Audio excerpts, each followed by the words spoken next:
Greetings, greetings, greetings, greetings. Desire your King, King Clifford Jefferson, ascended of Godfrey, the fifth Caliban Jew, son of Folk, ruler of Jerusalem. I'm the reincarnation of King Edgar the Peaceful, which we here at the Third Temple English Church of England call Jesus Christ. To you, he will be the King of Peace, or the Messiah, or the above. I have by my side, as always, my Archbishop Belmont from the House of Belmont, doing an illustrious job with the taking care of the home front. So once again, I'll let him say his piece, and I'll digress on the greetings.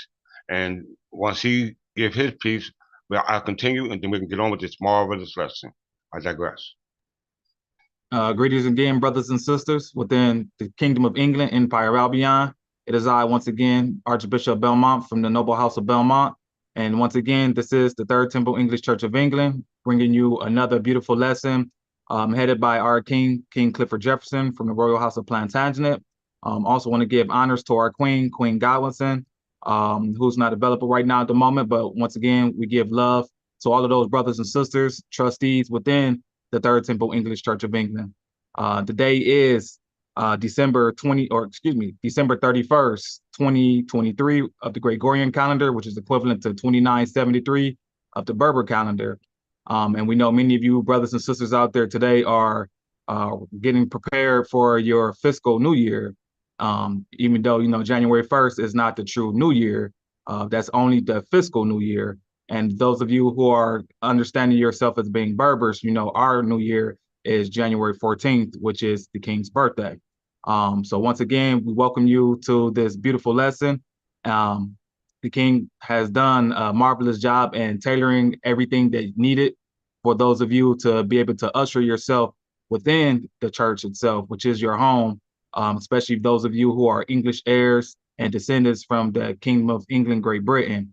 We didn't come to hurt anyone, but we do have a mission and obligation and a duty to do. And for us to be able to do so, it's going to rub a couple of you the wrong way. But once again, like we said, we come to do a job, and this job is just. And so for those of you who are ready for your salvation, this is the way to it. I digress. Well said, Archbishop. I just love when you articulate, your greetings, like you said, the truth is not biased to formal, informal, and adamant, inanimate, ignorant, conscious, doesn't care, so it's our job to make sure that we pretty much do what anyone would do in this position, line up with the truth. All right, so once again, we got another marvelous lecture for you, pretty much patterning off what we previously given to the subjects of England, as well as those who are not subject of England. All right, just to inform you of what it is that our great calling has been bestowed upon us. With great power comes great responsibility. We know power is illusion to those who don't know what power is. Power is. So once again, well said, Archbishop. Greetings to my queen in her absence, as well as his significant other, as well as all those kings and queens of their own specific houses.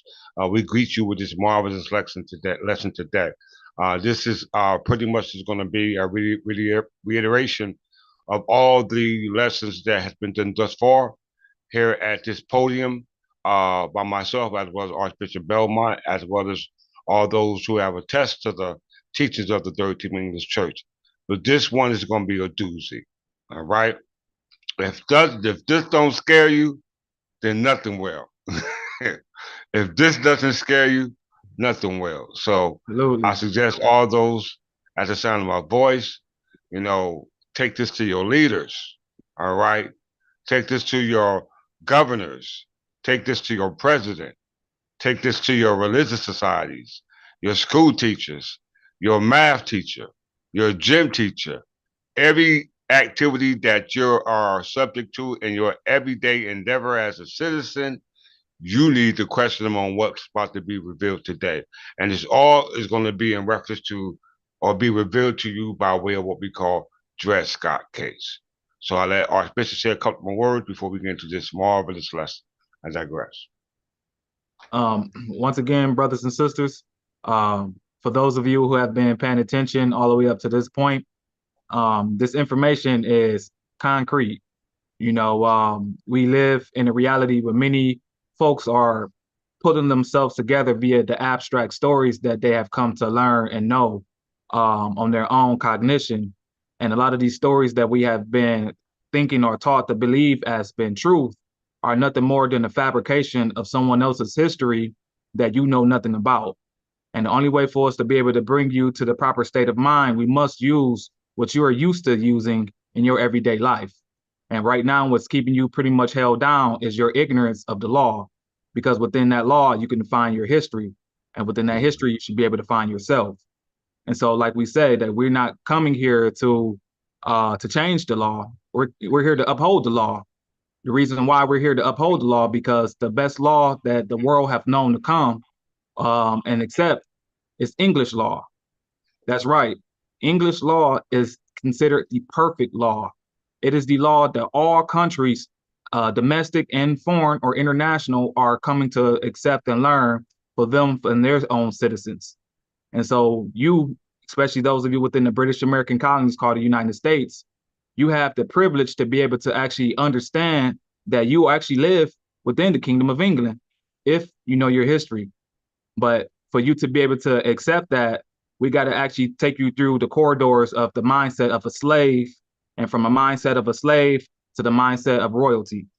And for us to be able to do that so elegantly, we must bring you back to a paramount case, and that's the Dred Scott versus Sanford. And before we go ahead and get into that, I'll go ahead and digress and let you go ahead and prepare, because this is the lesson that's going to rock your new year. I digress. Well said. It's gonna rock their new year. All right. So if you think you've been having New Year's or a good year as a citizen, you have now. This is a new awakening. All right. Like I said, for every crevice you can run, to every dark hole you can hide, you can't hide from this light you're about to receive today. All right. And it's pretty much what I've been telling you all week in my lectures from the past couple of weeks. But I'm gonna stay focused on the Dred Scott case, because the intentions of the Dred Scott case was the preservation of the estate for those who are heirs. All right, who understands being in, what a being an heir truly means. All right, you know, they knew what they were doing in regards to recognizing who the heirs would be. You know what I'm saying? Because we all have a nature within ourselves. We know the nature of God is good, because the word God comes from the word good. I mean, good, which means good. All right. And as I said in my last lecture, Brother Seti was talking about that in Jeremiah, what was it, 45, 7, when he said God created evil. And then if God created evil, then God must be the devil. And now I'm realizing that, names are given to you for person, place, or thing. All right. And for a person, the righteous or the most beneficial name taker one can be given is one that deals with what we call patrilineal descent, which usually ends in the suffix of as son. All right. We know that the origins of surnames derive themselves from the Norman conquest. All right. When England, or the land of angel, or the land of angles, or the land of angels, or the land of Albion is where those messengers of God descended down from before they were invaded by those evils, which were called devil, because we know evil is the characteristics of those who are devilish. All right. And I gave it to you from the abstract to the concrete, because we know that those who invaded England descended from Robert the Devil, or what we call Robert the Normie, who claimed to be the father of William the Conqueror. And we know William the Conqueror is known for the term William the Bastard. And we know when you say you're a bastard, that means you have no descendants. Did I say that just right, Bishop? I can't Well hear you. said. All right. Yep. Okay. All right. So this is going to be a lesson that you don't want to miss. It's not going to be long. You know what I'm saying? If you enjoy this short lesson, then you enjoy the long one, because this is Right. going to pretty much be the butter on the popcorn. All right, this is the butter on the popcorn. So without further ado, any last words, Archbishop, before we get started? No, you've done a well job, King. All right, I've been saying to myself, my flow is getting a lot better, boy. getting a lot better. All right. And I love how our ancestors preserved the best for last. All right. It preserves the best for last. We've been on this platform since 2022. All right. We've been in on it for a whole year. All right. Giving y'all these treasures. All right. Actually, since Since 2021. 20. Yeah, 2020, 2021. Yeah. That's when we incorporate it. All right. When we say incorporated, we mean personify. When we say personify, we mean incarnate. All right. So when we personify or incarnate or incorporate, we incorporate into the spirit of our ancestors in these vessels. All right. And by that doing that is only accomplished by memory, which gives us the ability to move from space and time without taking the body there, taking the mind there, because the mind is the past. You know what I'm saying? You must remember the past for the present to move in your future. That's moving to what we call a fourth dimensional state from a three-dimensional state as a result of the past, as a result of applying it in the present, which we can still do that in what we call the same time continuum. All right? Because we know you can't get to the future without the present, which we're in now. We ain't even got to the future. We're still preparing or what we call digitally uploading ourselves into our true self. All right, because this is just an experience we're having here. All right, this is just an experience. We understand the applications of E equal mc squared, energy, matter, constant, speed of light. We understand general theory of relativity. We understand space-time theory. This is what you were told in the Zohar, the Midrash, and the Talmud, which were books that has supposed to be given from you who claim to be descendants of those who descended from the 12 tribes of Israel. That's why we're on your case so much. All right. This is why we do what we do. All right. But unfortunately, you don't understand the abstract as if you think you do. You know, so we're not even gonna go that route. We're gonna stay in the concrete. And hopefully that'll clear the abstract out. So without further ado, let's get started with this beautiful lesson. And once again, as Archbishop so lusty said, we're going to start from the Dred Scott case. All right. We're going to deal with slavery, the institution of slavery, the regulation of slavery, and the how it became about to be practiced here on this continent. And the only way it could be practiced is a result of what we call secession. All right. Because we know in England, you couldn't practice slavery. All right. You know that slaves over here, when they were running from slavery, they were trying to run to slaves that were free. All Exactly. right. They were trying to run the free states, not over. They wasn't trying to take no boat over across the run to England. They just wanted to the next county over, trying to get free. You know what I'm Exactly. saying? So this is the understanding that we're trying to get you to see that that application still applies here. All right. We understand that the land is part of the church. All right. It's inseparable. All right. We know that the land is part of the church because as we also always talk about statutes of mortmain, dead pledge. So we know that those who were under the Articles of Confederation, they understood they pledge, that they had no control over the land.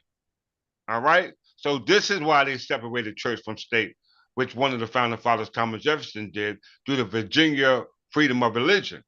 They're separated from the Church of England.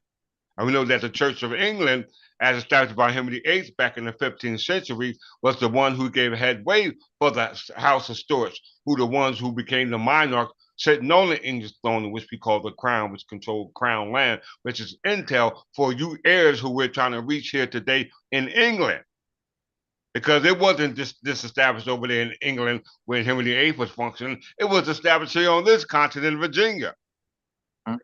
All right, not by the monarch, but by Thomas Jefferson, who bears my surname. Now, why would he be doing such a thing like that if he wasn't returning it back to the land which it came? Because that's what the proprietors did back.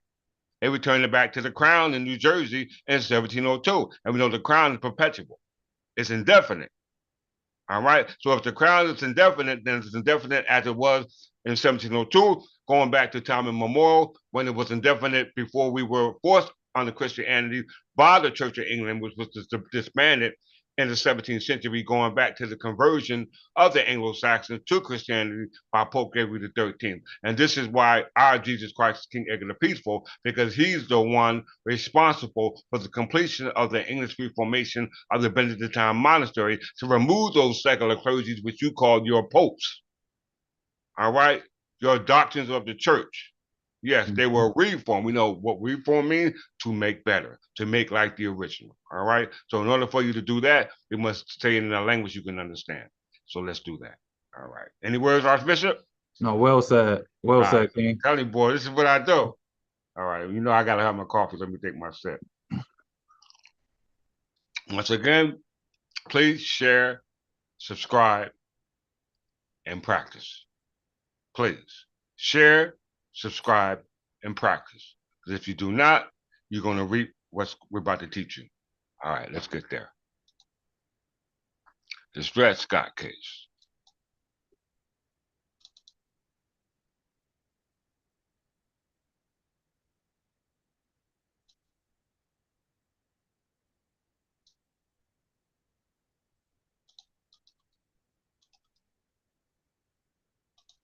Oh, point of interest, as we get started with the lesson, just remember, everything out here is a choice. Ignorance is a choice. You keeping yourself in bondage is a choice. So what we're doing is we're giving you technically the red pill and the blue pill. Yes. We have them both out as we go through this lesson. And so it's now up to you to utilize your mental faculties to choose. Are you going to stay in bondage, which is hell, or are you going to resurrect and come into the kingdom of heaven? And for you to do so, you can only do so one way, and that's through the church. Well said, Archbishop, because you are our bond. We are your bondsmen. All right. Remember, Article 4 of the United States Constitution allows for slaves to be captured or criminals to be captured. All right. When you're a criminal, then they can transport your butt from state to state, right? Back to the owner, all right, the state. All right. That's authorized under Article 4 under the Constitution of your United States, going back to the Articles of the Confederation.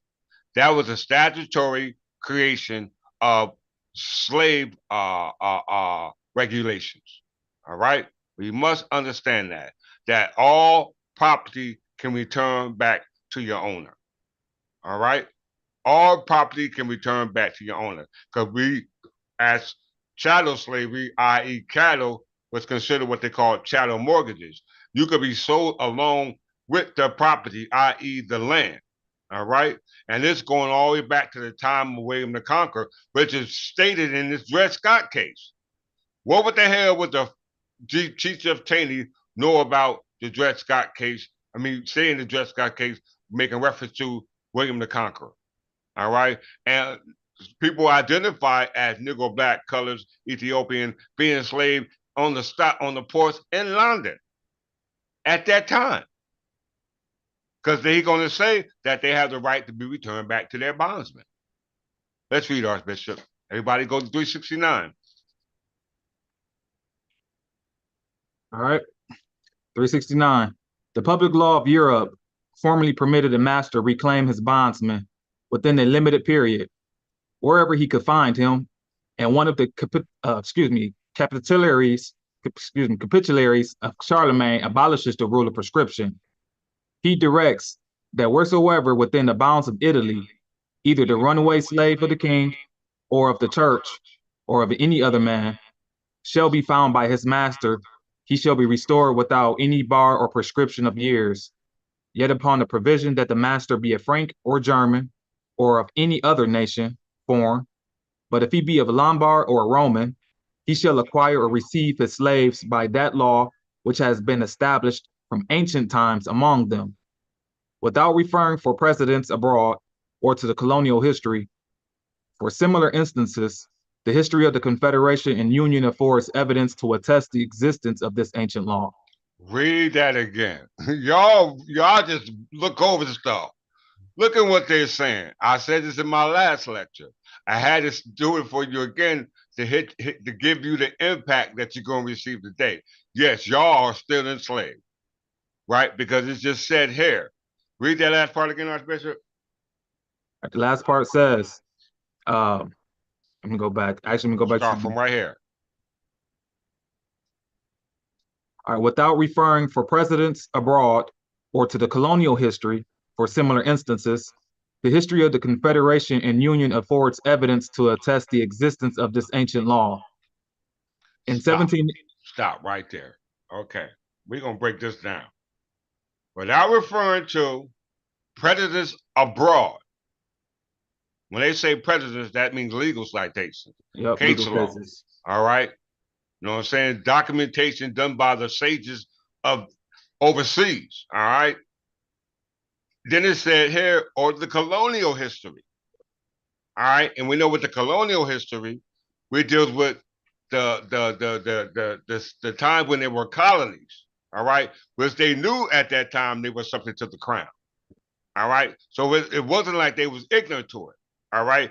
And they just said that the history of the Confederation outside of the colonial history and the presence abroad are able to attest to this ancient practice that goes back to the Franks, the Germans, the Romans, and who else they said?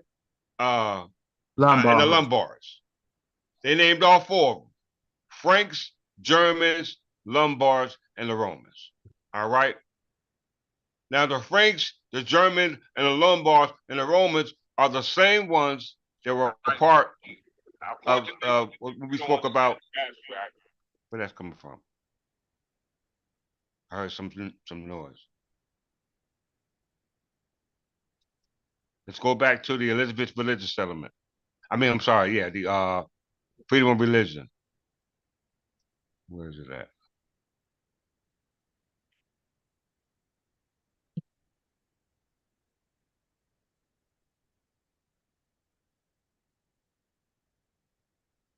Freedom of religion.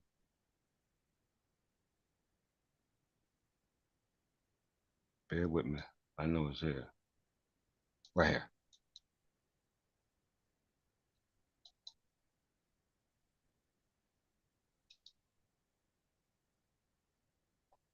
I thought that was it. Hold on. Let me just pull it up.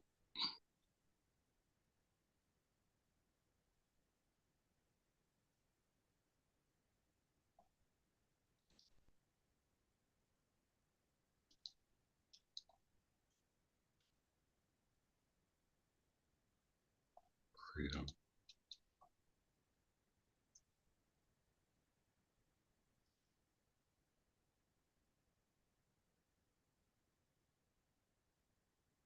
Once again, brothers and sisters, this information requires you to, for you to put your belief system on the shelf.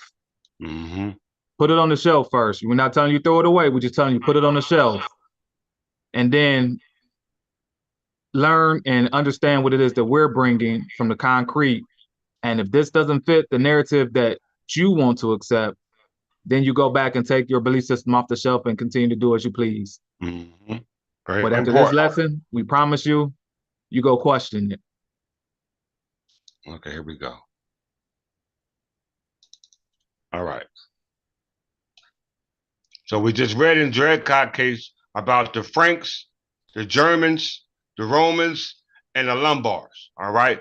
These are all Frankish, Nordic, Aryans going back to Iran, which Thomas Jefferson is included. If you watch my last lecture, it will clear all that up. But we're specifically concerned about this land being part of the Church of England, because we know the Church of England was the government authority governing here in Virginia, going all the way back to the time of the original colony, going back to King James. All right, in the 16th century. All right, and he got his authority from who? Henry VIII. Henry VIII. All right, and he sent discoveries over here to what they call North America, when America was already used before it became North America. America was a result of discovery, conquest. We call that prescription of sovereignty. We call it prescription of sovereignty. When somebody goes and conquers somebody else's land and force them to adopt new rules. All right. This is what the founding fathers did to England.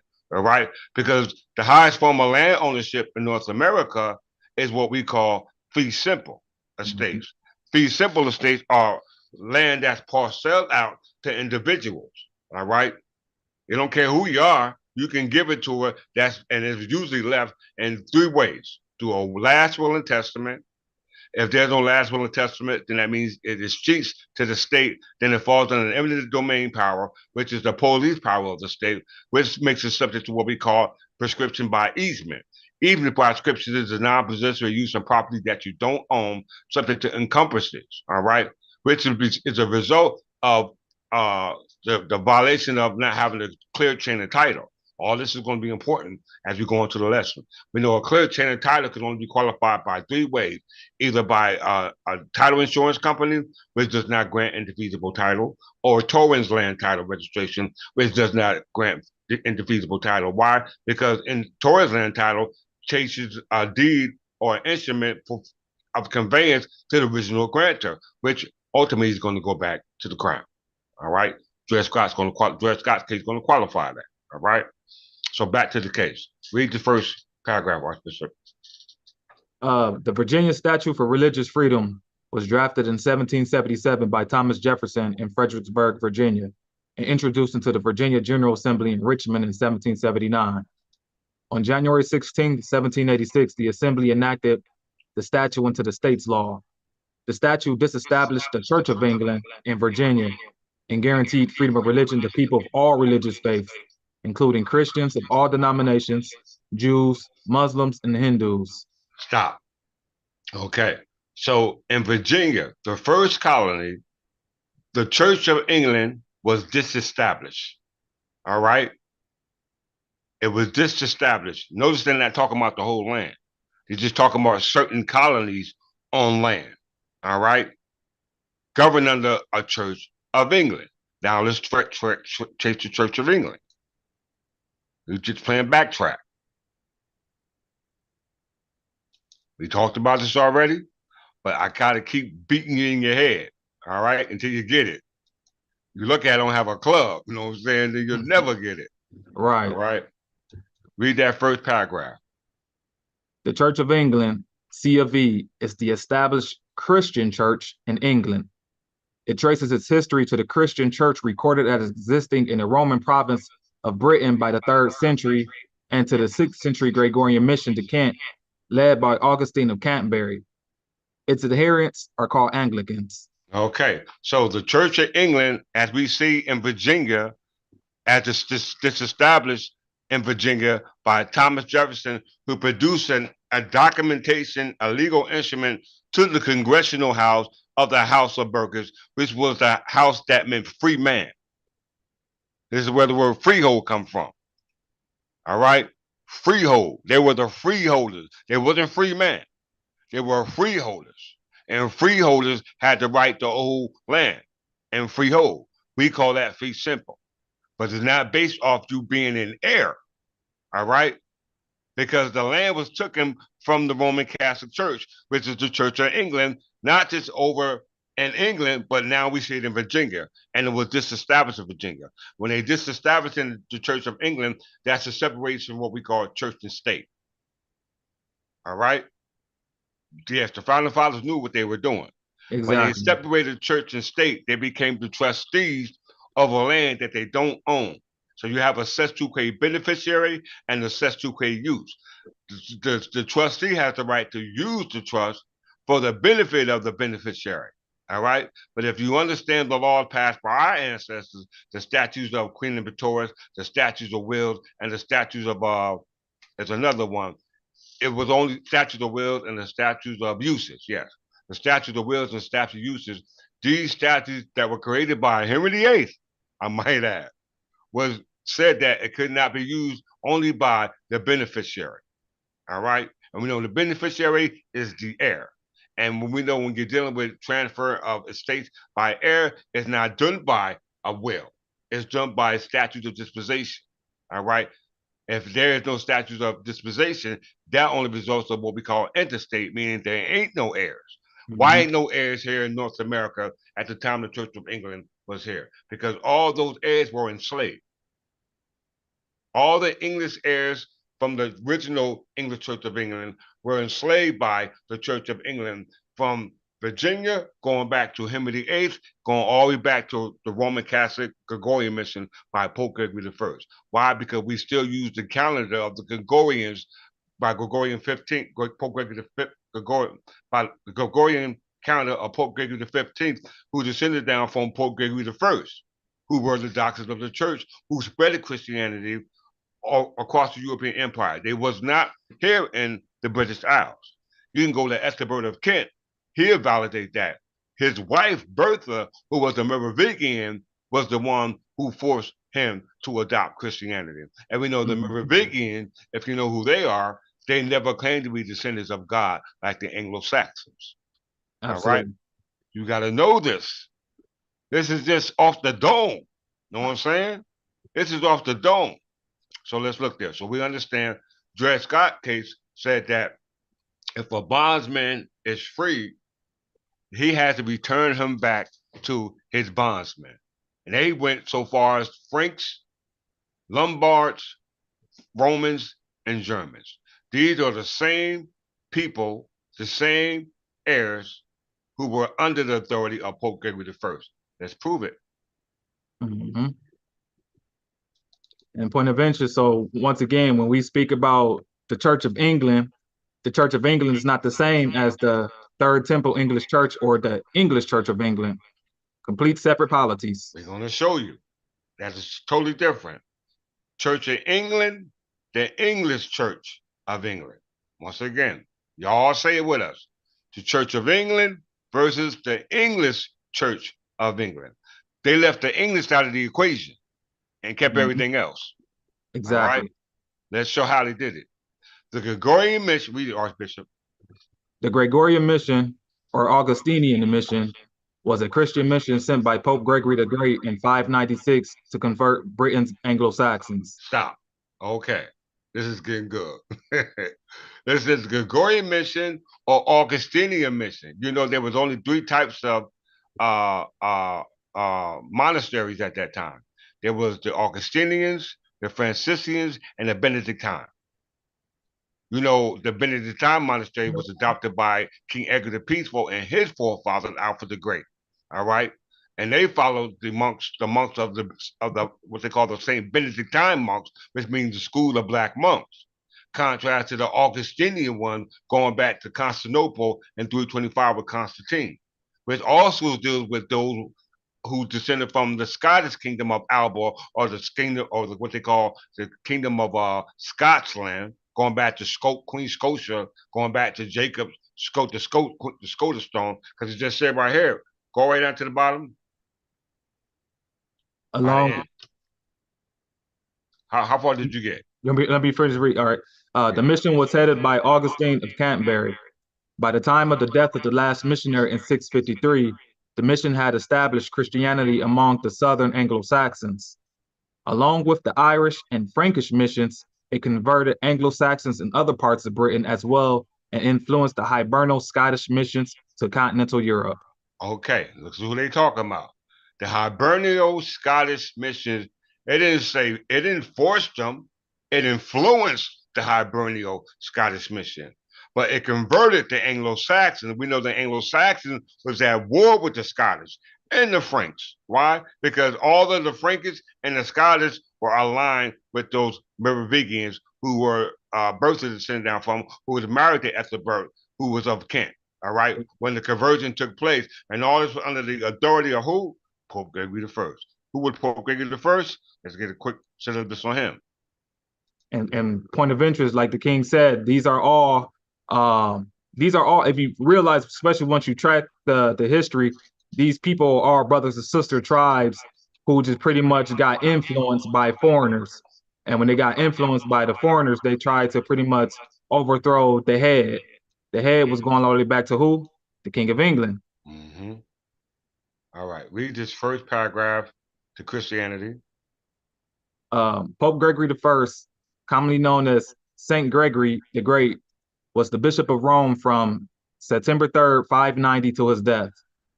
He is known for instituting the first recorded large-scale mission from Rome, the Gregorian mission, to convert the then largely pagan Anglo-Saxons to Christianity. Stop. Now let's go right here.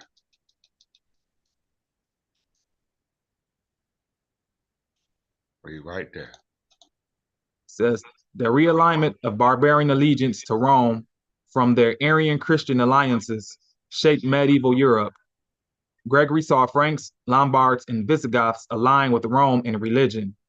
He also combated the Donatist heresy, particularly in North Africa at the time. Okay, so it says Franks, Lombard, Visigoths aligned with Rome. So you go back to the Dred Scott case.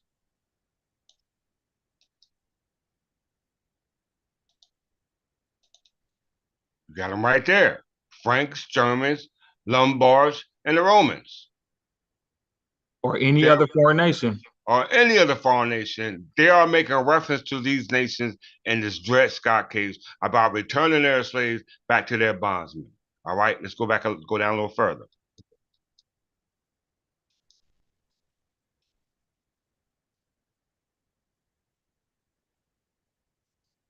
Right here. Right there.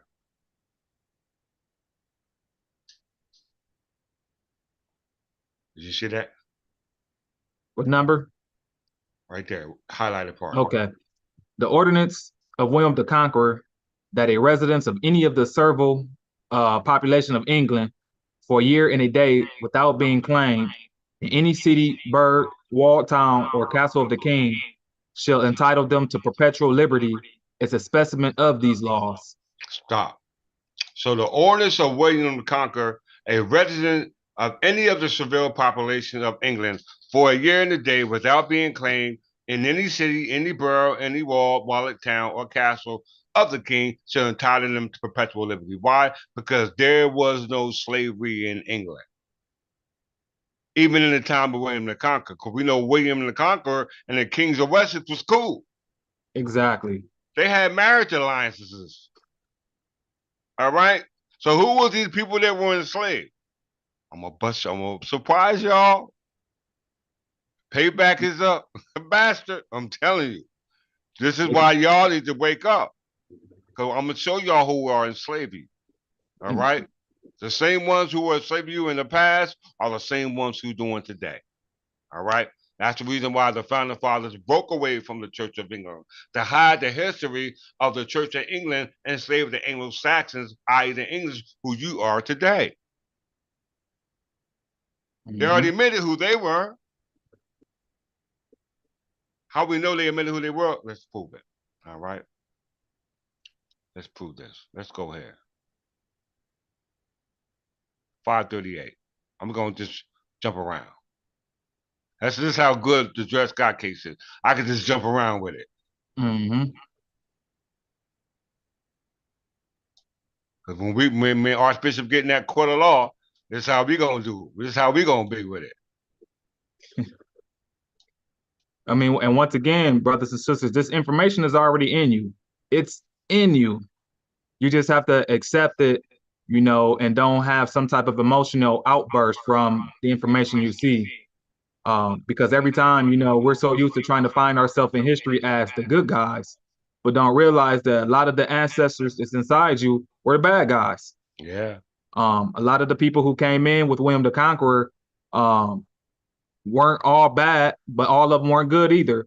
And a lot who did come in were also too considered his chattel property. And he took care of his property. He took you care got of people who take care of their property. You got some people who don't. Yep, it's no different than people who got cats and dogs. They take great care of their dogs, but guess what? Their dogs are subject of their owner, you know?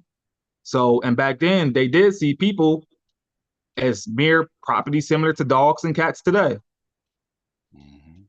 And it hasn't changed. If you see, as you look at what's going on in your society, you notice actually dogs have more rights than so-called people. That right there should wake you up to something. Okay, where I'm gonna go? Let's go right here. We stay on the Dred Scott case. 536. 536. Yes. To the position that slavery can only exist except under the authority of law, it is objected that in few, if any instances, has it been established by statutory enactment. This is no answer to the doctrine laid down by the court. Almost all the principles of the common law have their foundation in usage. Slavery was introduced into the colonies of this country by Great Britain at an earlier period of their history. It was protected and cherished until it became incorporated into the colonial policy. It is Stop. Read that again. It says to the position that slavery can only exist except under the authority of law. It is objected that in few, if any, instances has it been established by statutory enactment. This is no answer to the doctrine laid down by the court. Almost all the principles of the common law have their foundation in usage. Slavery was introduced into the colonies of this country by Great Britain at an earlier period of their history, and it was protected and cherished until it became incorporated into the colonial policy. Stop. It is immaterial. That's fine. That's fine. Oh, okay. All right. So we can agree from Dred Scott case that the colonies, now called states, practice slavery. Mm-hmm. We can agree that the Agreed. states practice slavery because it says that the states incorporated in their statutes. And it was given to them or incorporated or passed down or adopted from the time of Great Britain. And we know Great Britain united where? In 1707. 1707, Acts of All Union. right. So there must have been an alliance between Great Britain, the king, and the Scottish. Let's find that alliance. Let's go to the Treaty of Perpetual Peace.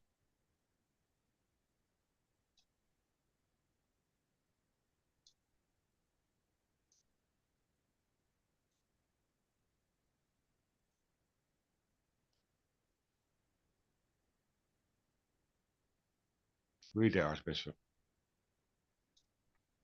The Treaty of Perpetual Peace was signed by James IV of Scotland and Henry VII of England in 1502. It agreed to end the intermittent warfare between Scotland and England, which had been waged over the previous 200 years. And although it failed in its respect, as hostilities continued intermittently throughout the 16th century, it led to the Union of Crowns 101 years later. Okay. The Union of the Crowns was in 1603. All right? You didn't even have the Treaty of Union in 1707. You just had the Union of the Crown. So that means that Scotland and King Henry VII, the founder of the House of Tudors, was down together. Mm-hmm. They was down together. Why was they down together? All right, let's do this. This is how you know your history. They are related. They're related. This is how you know your history. Treaty of Westminster.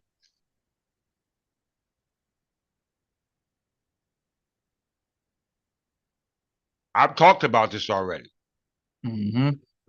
We've done classes on this already. You had a bunch of treaties of Westminster.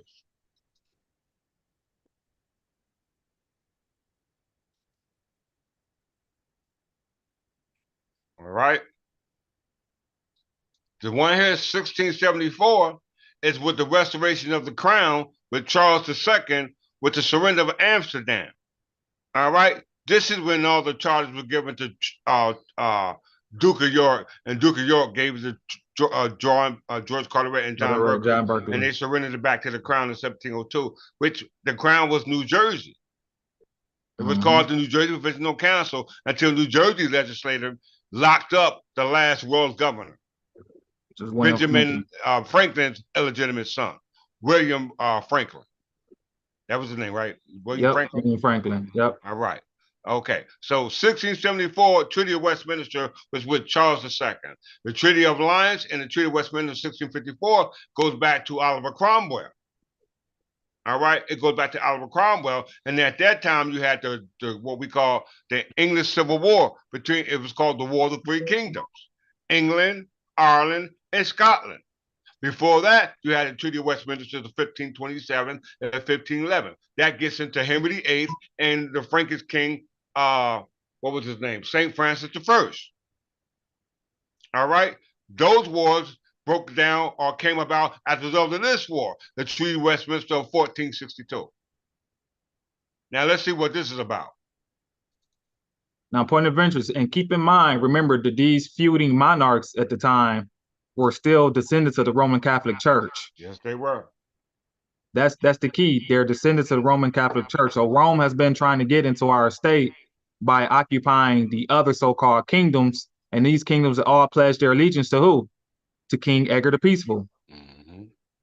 All right. The Treaty of Westminster, or the Treaty of Westminster Arden-Tornish, was signed on February 13th, 1462, between Edward IV of England of the House of York and the Scottish John of Easley, Earl of Ross, Lord of the Isles. Stop. Go to the next one. Background. Right there. Background. The Scottish crown and the minority of James III of Scotland had taken the Lancastrian side in the Wars of the Roses. By welcoming the fugitive Henry VI of England, Edward IV was forming a new alliance with disaffected English and Scottish nobles to reduce the threat posed by the exiled former king, now in the hands of James III's mother, Mary of Guelders. All right, now check this out, y'all. We're going to go back to the Dred Scott case in 1 second. Let's read this one, because there's a whole bunch of treaties of Westminster. We know Articles of Federation says treaties are the supreme law of the land. All right? So this is all the treaties we got that we can use at our disposal as heirs, subjects, descendants, as well as the king of the Kingdom of England. Because those laws are perpetual under the crown. All right? Read this one, then we'll move forward. The Treaty of Waterford, also known as the Treaty of Winchester or the Treaty of Westminster, was an agreement reached in England in the summer of 1153.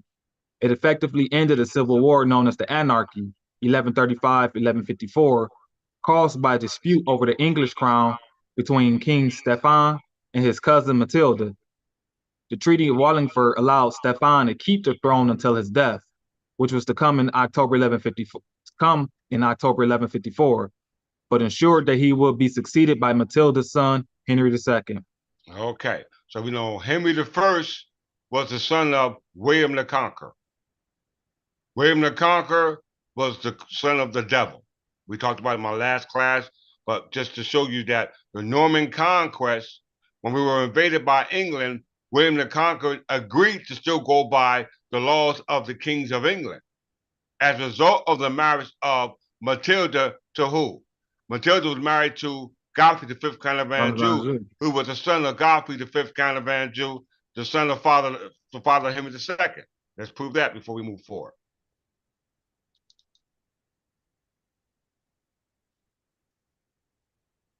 Henry II of England. Yes. Henry II was king of England from 1154 until his death in 1189. During his reign, he controlled England, substantial parts of Wales and Ireland, and much of France, including Normandy, Aquitaine, and Anjou, an area that altogether was later called the Angevin Empire, and also held power over Scotland and the Duchy of Brittany.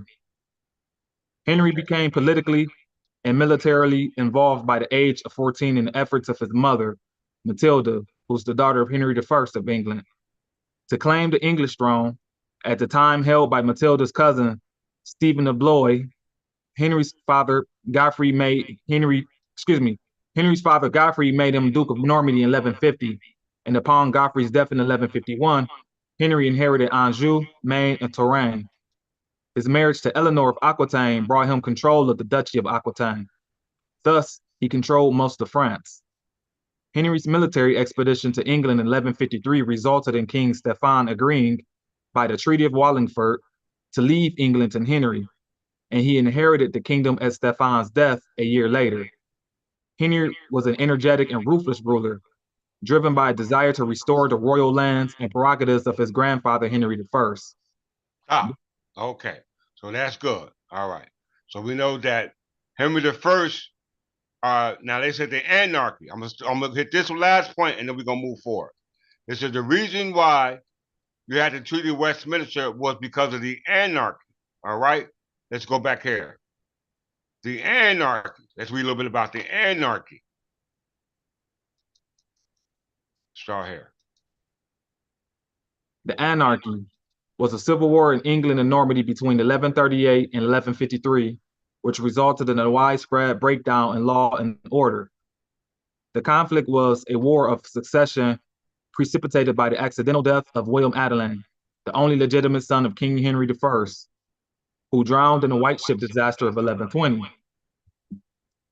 Henry sought to be succeeded by his daughter, known as Empress Matilda, but was only partially successful in convincing the nobility to support her.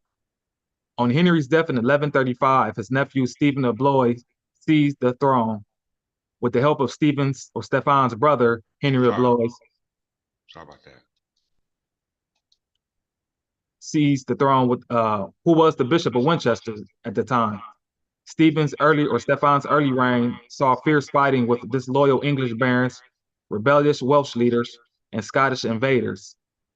Following a major rebellion in the southwest of England, Matilda invaded in 1139 with the help of her half-brother, Robert of Gloucester. Stop. Okay, so and it says Scottish invaders. So that shows you that all these treaties of Westminster was a war going against the Plantagenet crown. Because we know that if you go back to Scottish independence, they didn't get their independence till 1296 when they was warring with the Plantagenet king Edward I. This is when all the Jews were expelled from England. All right. So now we go back here to the Virginia statute on religious freedom. Let's go back there before we go back to the Dred Scott case. Where is it at?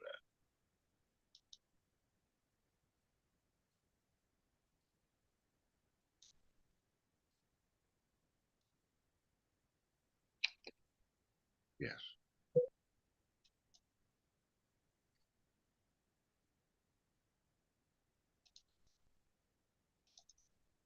All right.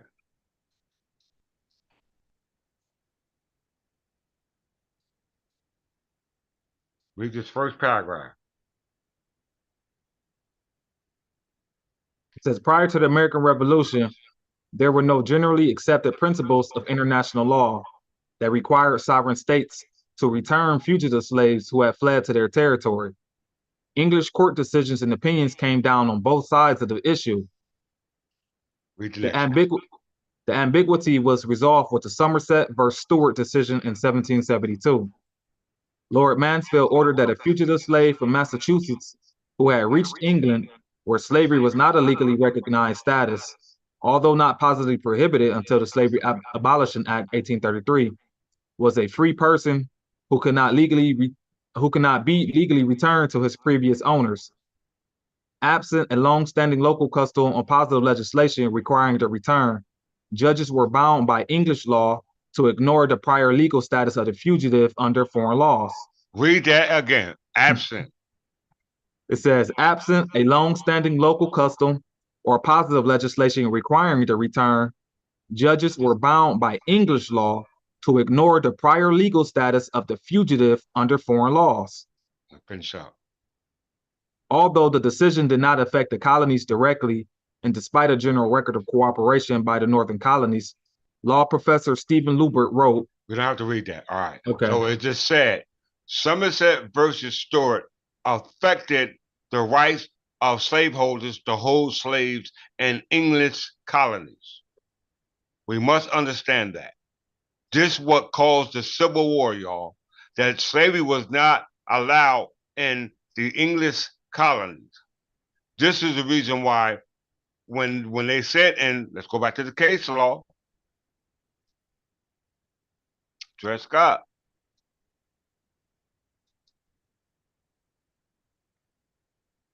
It said, let me make sure you see it. Start right here. To the position, yeah. To the position that slavery could only exist except under the authority of law, it is objected that in few, if any instances, had it been established by statutory enactment. This is no answer to the doctrine laid down by the court. Almost all the principles of the common law have their foundation in usage. Slavery was introduced into the colonies of this country by Great Britain at an early period of their history, and it was protected and cherished until it became incorporated into the colonial policy. It is immaterial whether a system of slavery was introduced by express law or otherwise, if it hath the authority of law. All right, keep going. There is no slave state where the institution is not recognized and protected by statutory enactments and judicial decisions. Slaves are made property by the laws of the slave states, and as such are liable to the claims of creditors.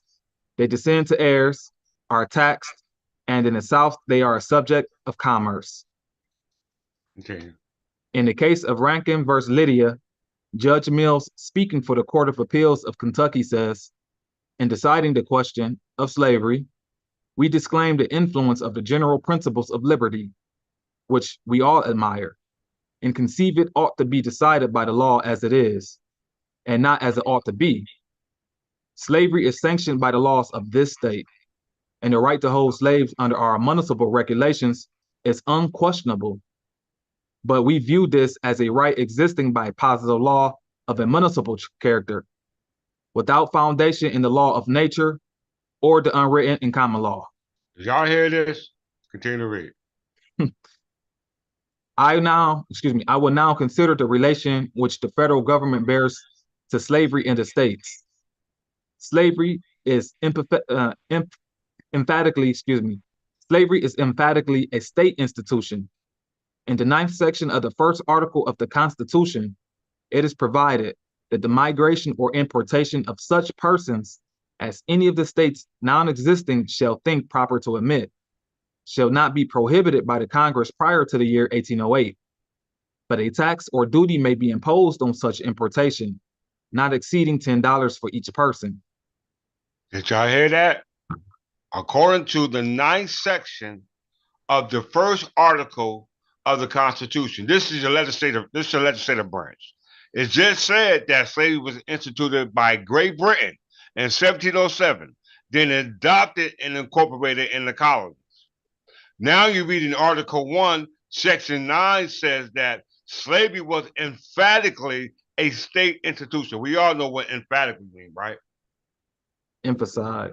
They emphasized it. That said, from the legislative point of view, in their eyes, that slavery was emphatically a part of their government, as provided for the migration and the importation of such persons. As they ain't talking about the United States government, they're making this decision, deciding with states.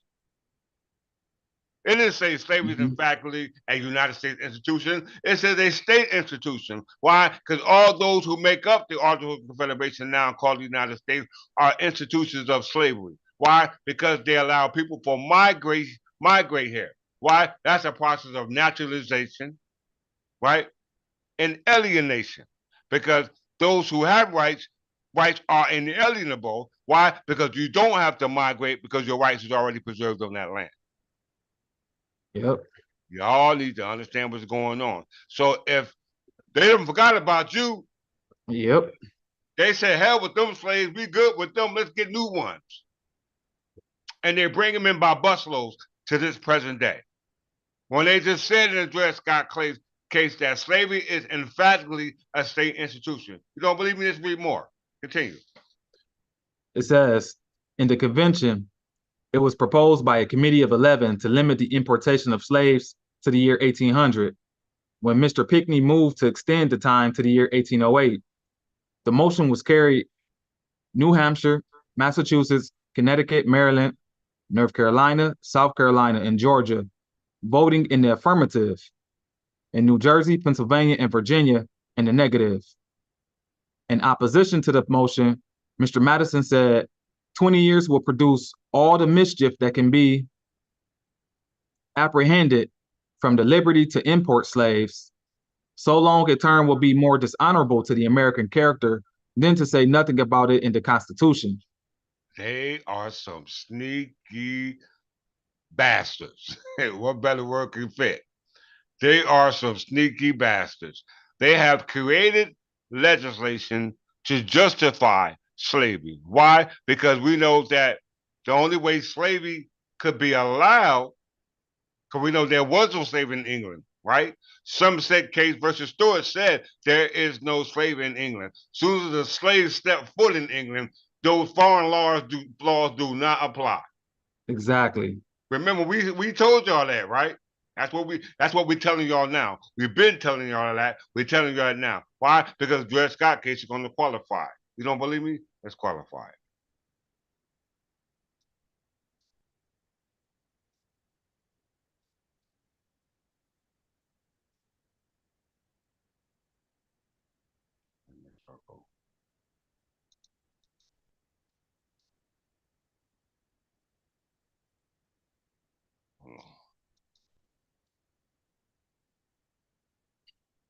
Oh boy, it's about to get good, y'all.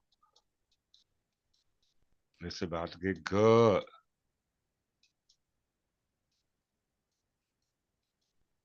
So once again, those of you who think you're free, you're only free in your mind, but physically you still in bondage. We're gonna prove it. Dred Scott's gonna qualify. Start right here, Archbishop. Hold on, wait till I come back. I need my coffee to be warm for this one. So this is as you can see what's going on, why they have to keep you preoccupied.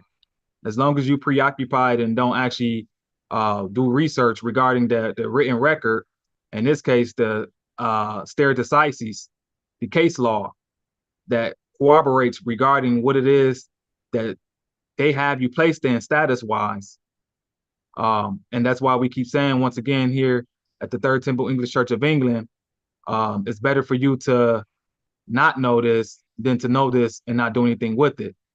Um, you have to make a choice, acquiescence, you know, that's pretty much what many of you are doing based off of not actually speaking up.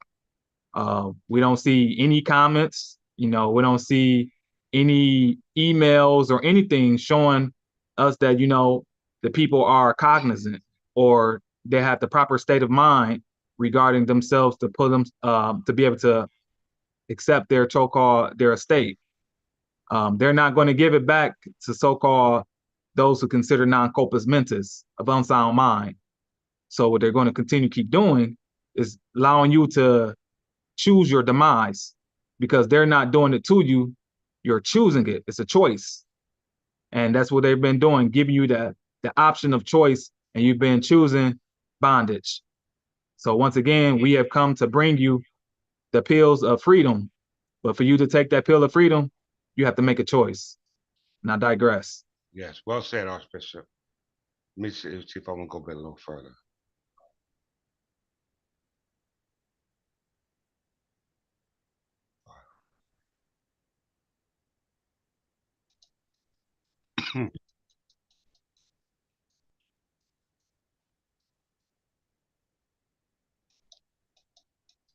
Okay, so you heard it said slavery was emphatically a part of the state's institution. Mm-hmm. Slavery is emphatically a state institution. And reiterated in the Dred Scott case in section 541. Read this again. It says the provision in regard to the slave trade shows clearly that Congress considers slavery a state institution to be continued and regulated by its individual sovereignty, and to conciliate that interest. The slave trade was continued 20 years, not as a general measure, but for the benefit of such states as shall think proper to encourage it. Mm, mm. How many of y'all knew this was here? How many of the lawyers, judges knew this information was here? Oh, they know it's here. Yeah, Lawyers, they judges, know they it's here, know. but none of them are saying anything. So how many of them are on your side? How many of your scholars are on your side? Who really care for you? Your condition of slavery? Because we got Dred Scott. They not only got you enslaved as chattel property, they got your land too. Mm-hmm. And we got one case to justify it. One case. All right. Let me just go back a little further because I think I missed something.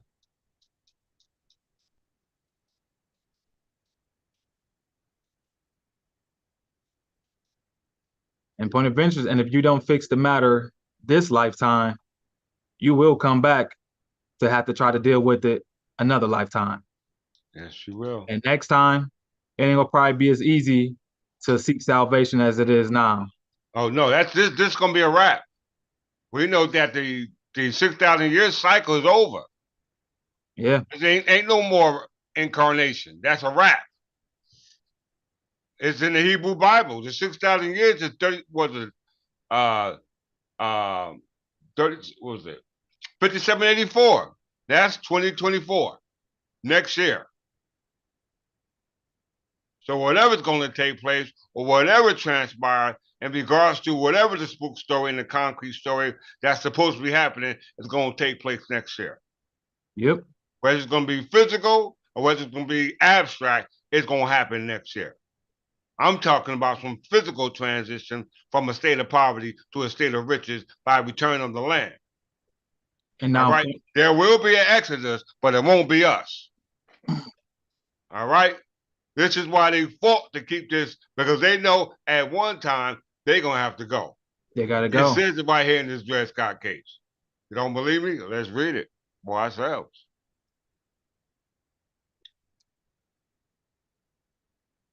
We read that under Article 9, Section 9 of the first article of the legislation, that slavery was in fact a part of the state's institution. They talking about the state's government. We know the states joined the Articles of Confederation, right? Mm-hmm. Which controlled the land, and on the land it was practicing slavery. And they allowed for the import of slavery through migration when they did with the colonists. So at the time of the colonists, they was dealing with slaves migrating here. All right? We see it right here in the Dred Scott case, all under the legislative branch. How we know it? It didn't take place until you put those officers in place. Who? The executive branch, and then the judicial branch. Judicial, yep. All right. So the Articles of Confederation was a weak central government. It was an idea. At that time of that ideal government, the real government was going on, which was the crown government. Parliament. Parliament was functioning. King and Parliament. King's bench was functioning. Why? Because we're reading the Somerset versus Stewart. It's a judgment from the King's bench. All right. Y'all can't use that. Only subjects of the king can use that. And that's what kept them off your, excuse my butt, your butt. Mm-hmm. That's going to keep them off. Judges are bound by that Somerset versus Stewart. But you got to realize you're on king land. I'm going to tell you how they took the king land. By continue to think that they got you in slavery. All right? Through Article Section 9, Article 1 of the state's constitution. All right? But how they going to do it when they ain't got no land? Because ain't no slavery is on the king's land. Because you got the executive branch and the legislative branch functioning on the king. So they had to surrender that power. Once they surrendered that power under the Articles of Confederation, then they started what they call secession. Making land claims. But they don't own no land in Ololio. They can't own the Ololio because Ololio land is Intel land because the crown owns the land. Intel, how we know it? Let's just get a case law to qualify it.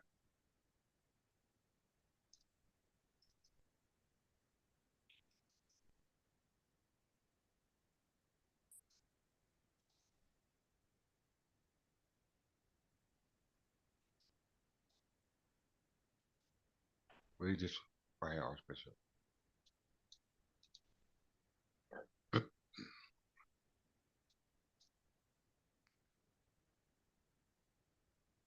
Is the Archbishop? Yeah, I'm here, King. We right here.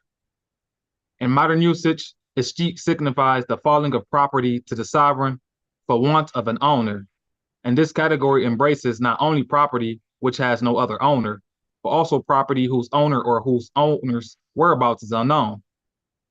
Under the common law of England, escheats came to be classified as another branch of the king's ordinary revenue. What was originally an incident of tenure is now an incident of sovereignty. In Melrose Avenue, blah, blah, blah. You ain't gotta read all that.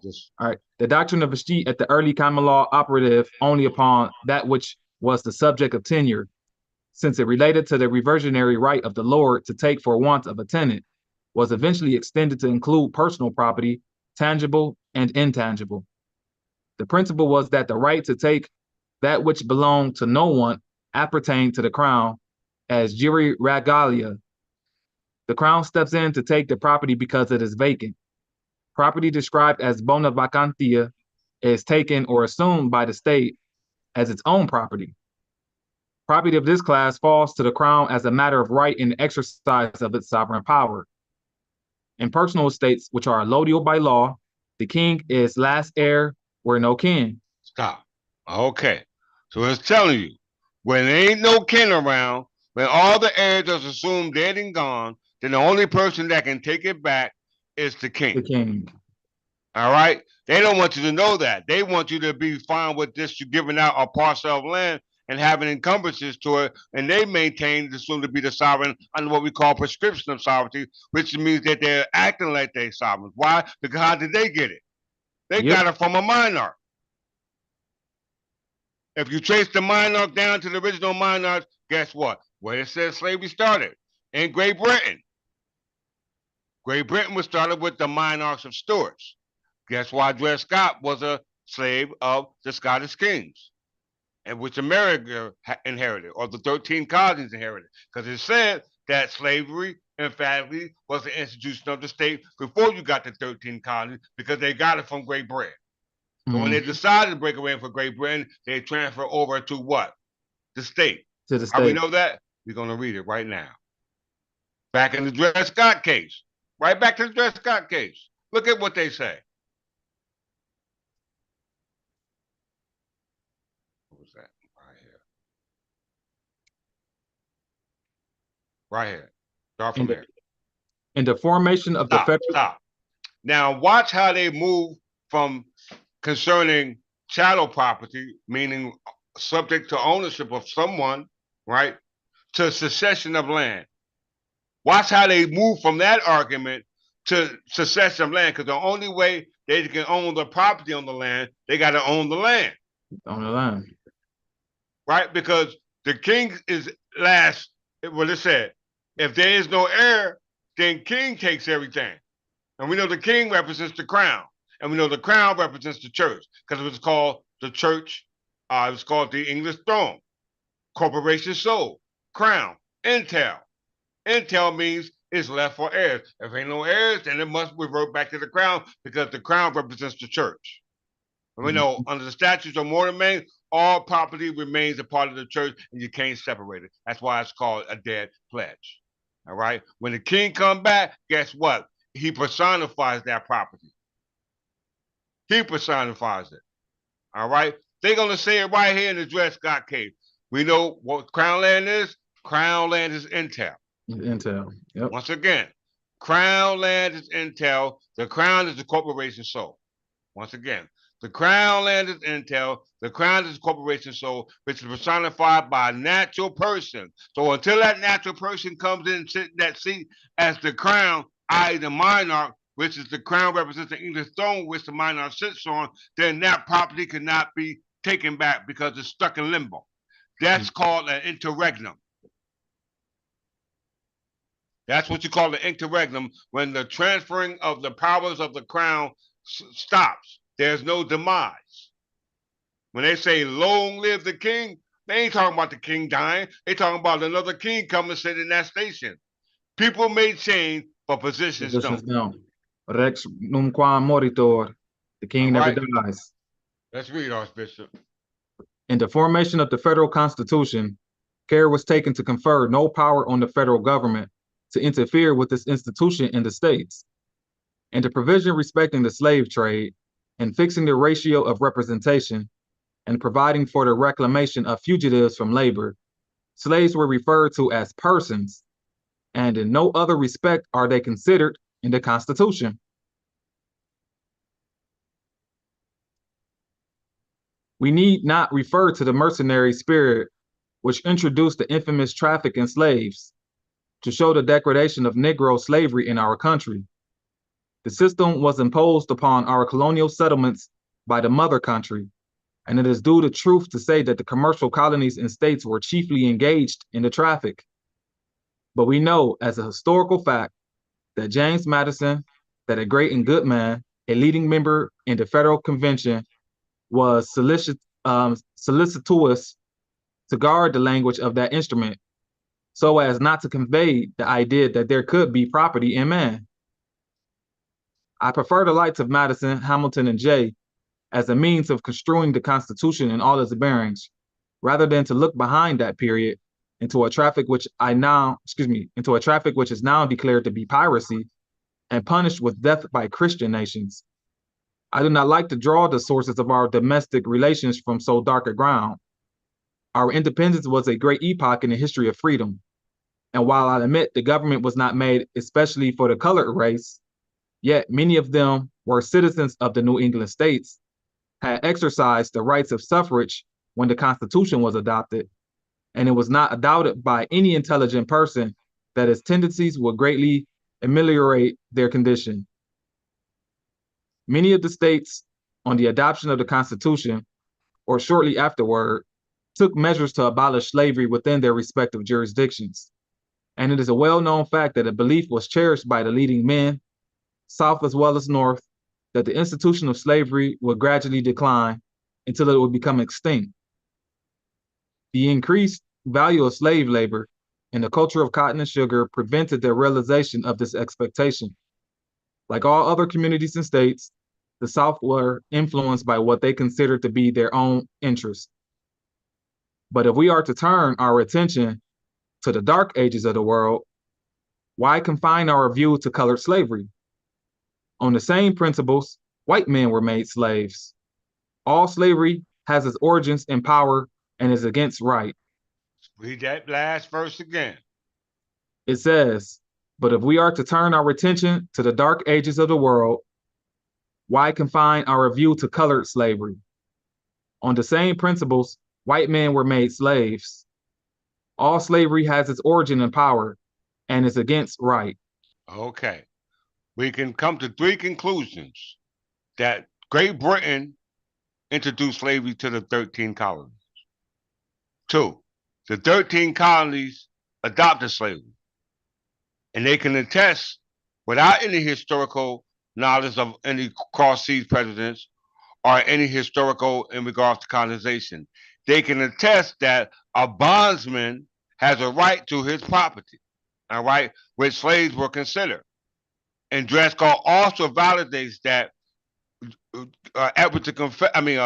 the Conqueror validates that if nobody is caught in the town, in the city, in the shire, in the castle, without a bondsman or owner, that he's considered to be free.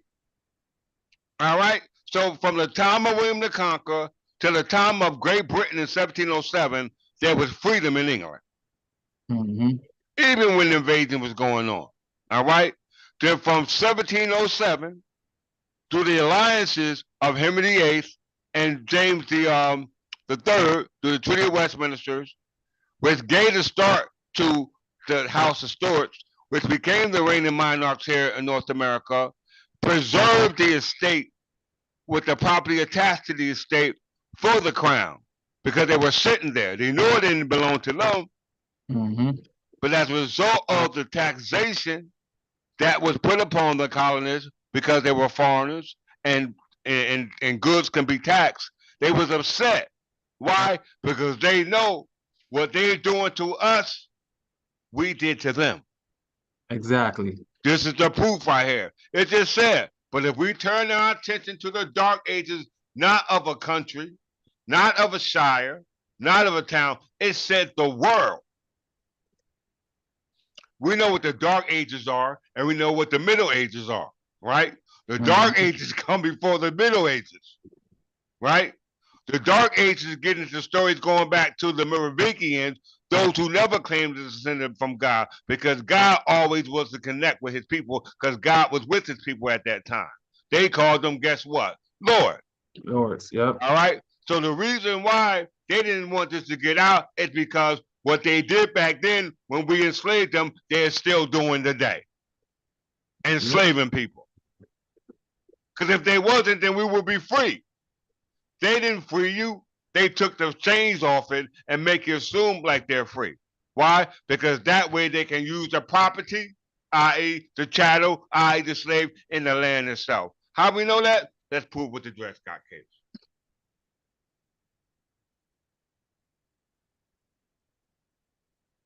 This case has so many treasures, boy.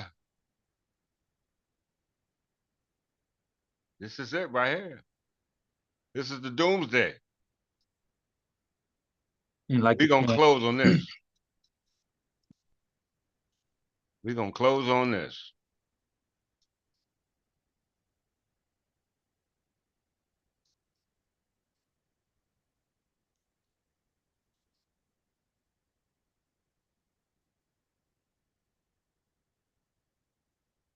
Now, I knew I say the best for last.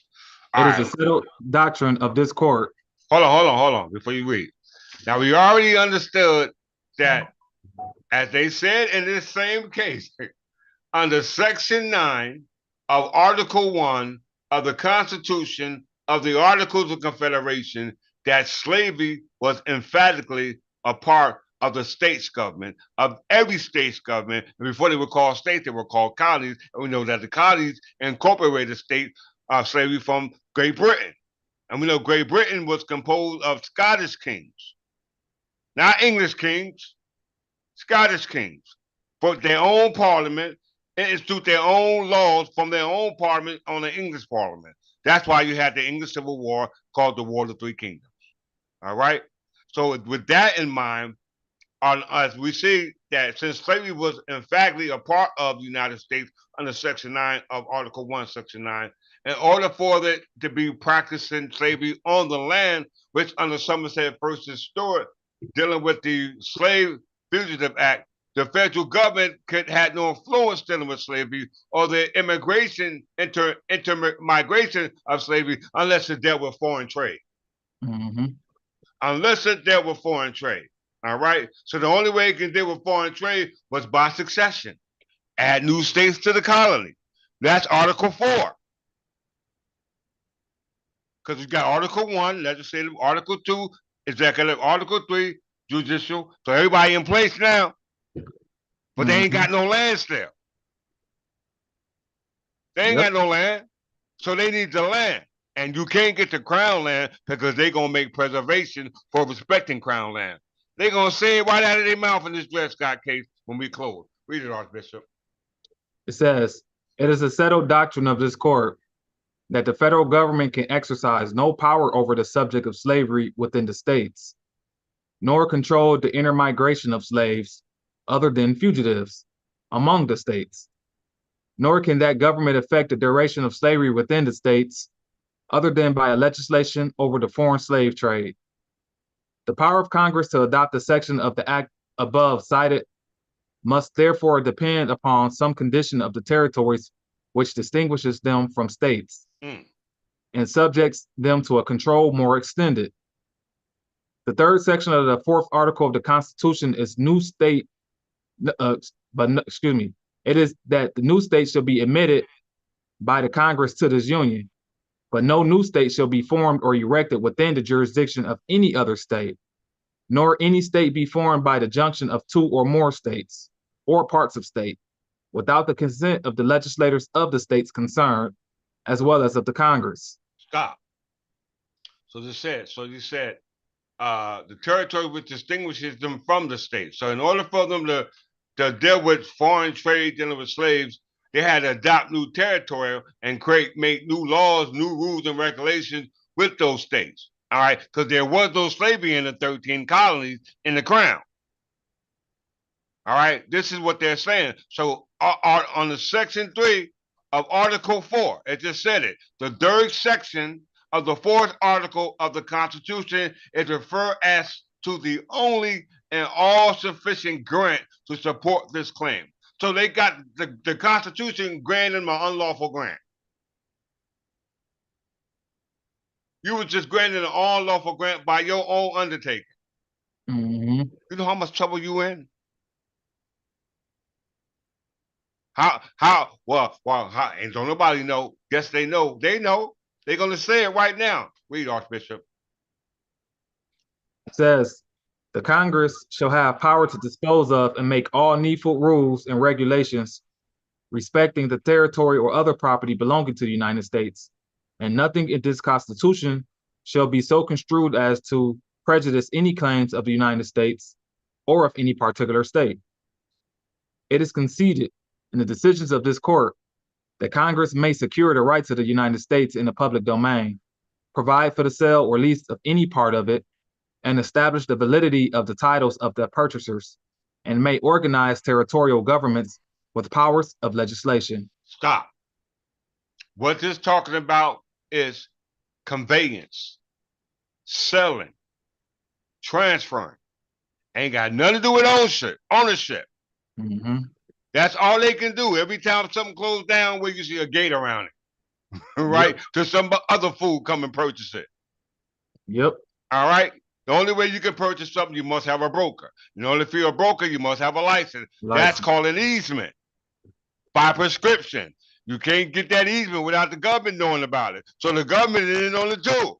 Mm-hmm. Why? Because of the eminent domain power they have, what they call police powers, which is control over what they call the public domain, which we're talking about, and that's called the public trust, which belongs to the church, but they separated the church with the Virginia of Religious Freedom. Thomas Jefferson knew what the hell he was doing. Why? Because he was Minister of France. All right? Yep. That's the secretary branch, right? That's what Minister of France, diplomacy. He knew what he was doing, but we know better. Continue to read. It says, it is conceded in the decisions, but the recognition of a plenary power in Congress to dispose of the public domain or to organize the government over it does not imply a corresponding authority to determine the internal polity or to adjust the domestic relations or to the persons who may lawfully inhabit the territory in which it is situated. A supreme power to make needful rules respecting the public domain, and a similar power of framing laws to operate upon persons and things within the territorial limits where it lies, are distinguished by broad lines of demarcation in American history. Stop. Demarcation.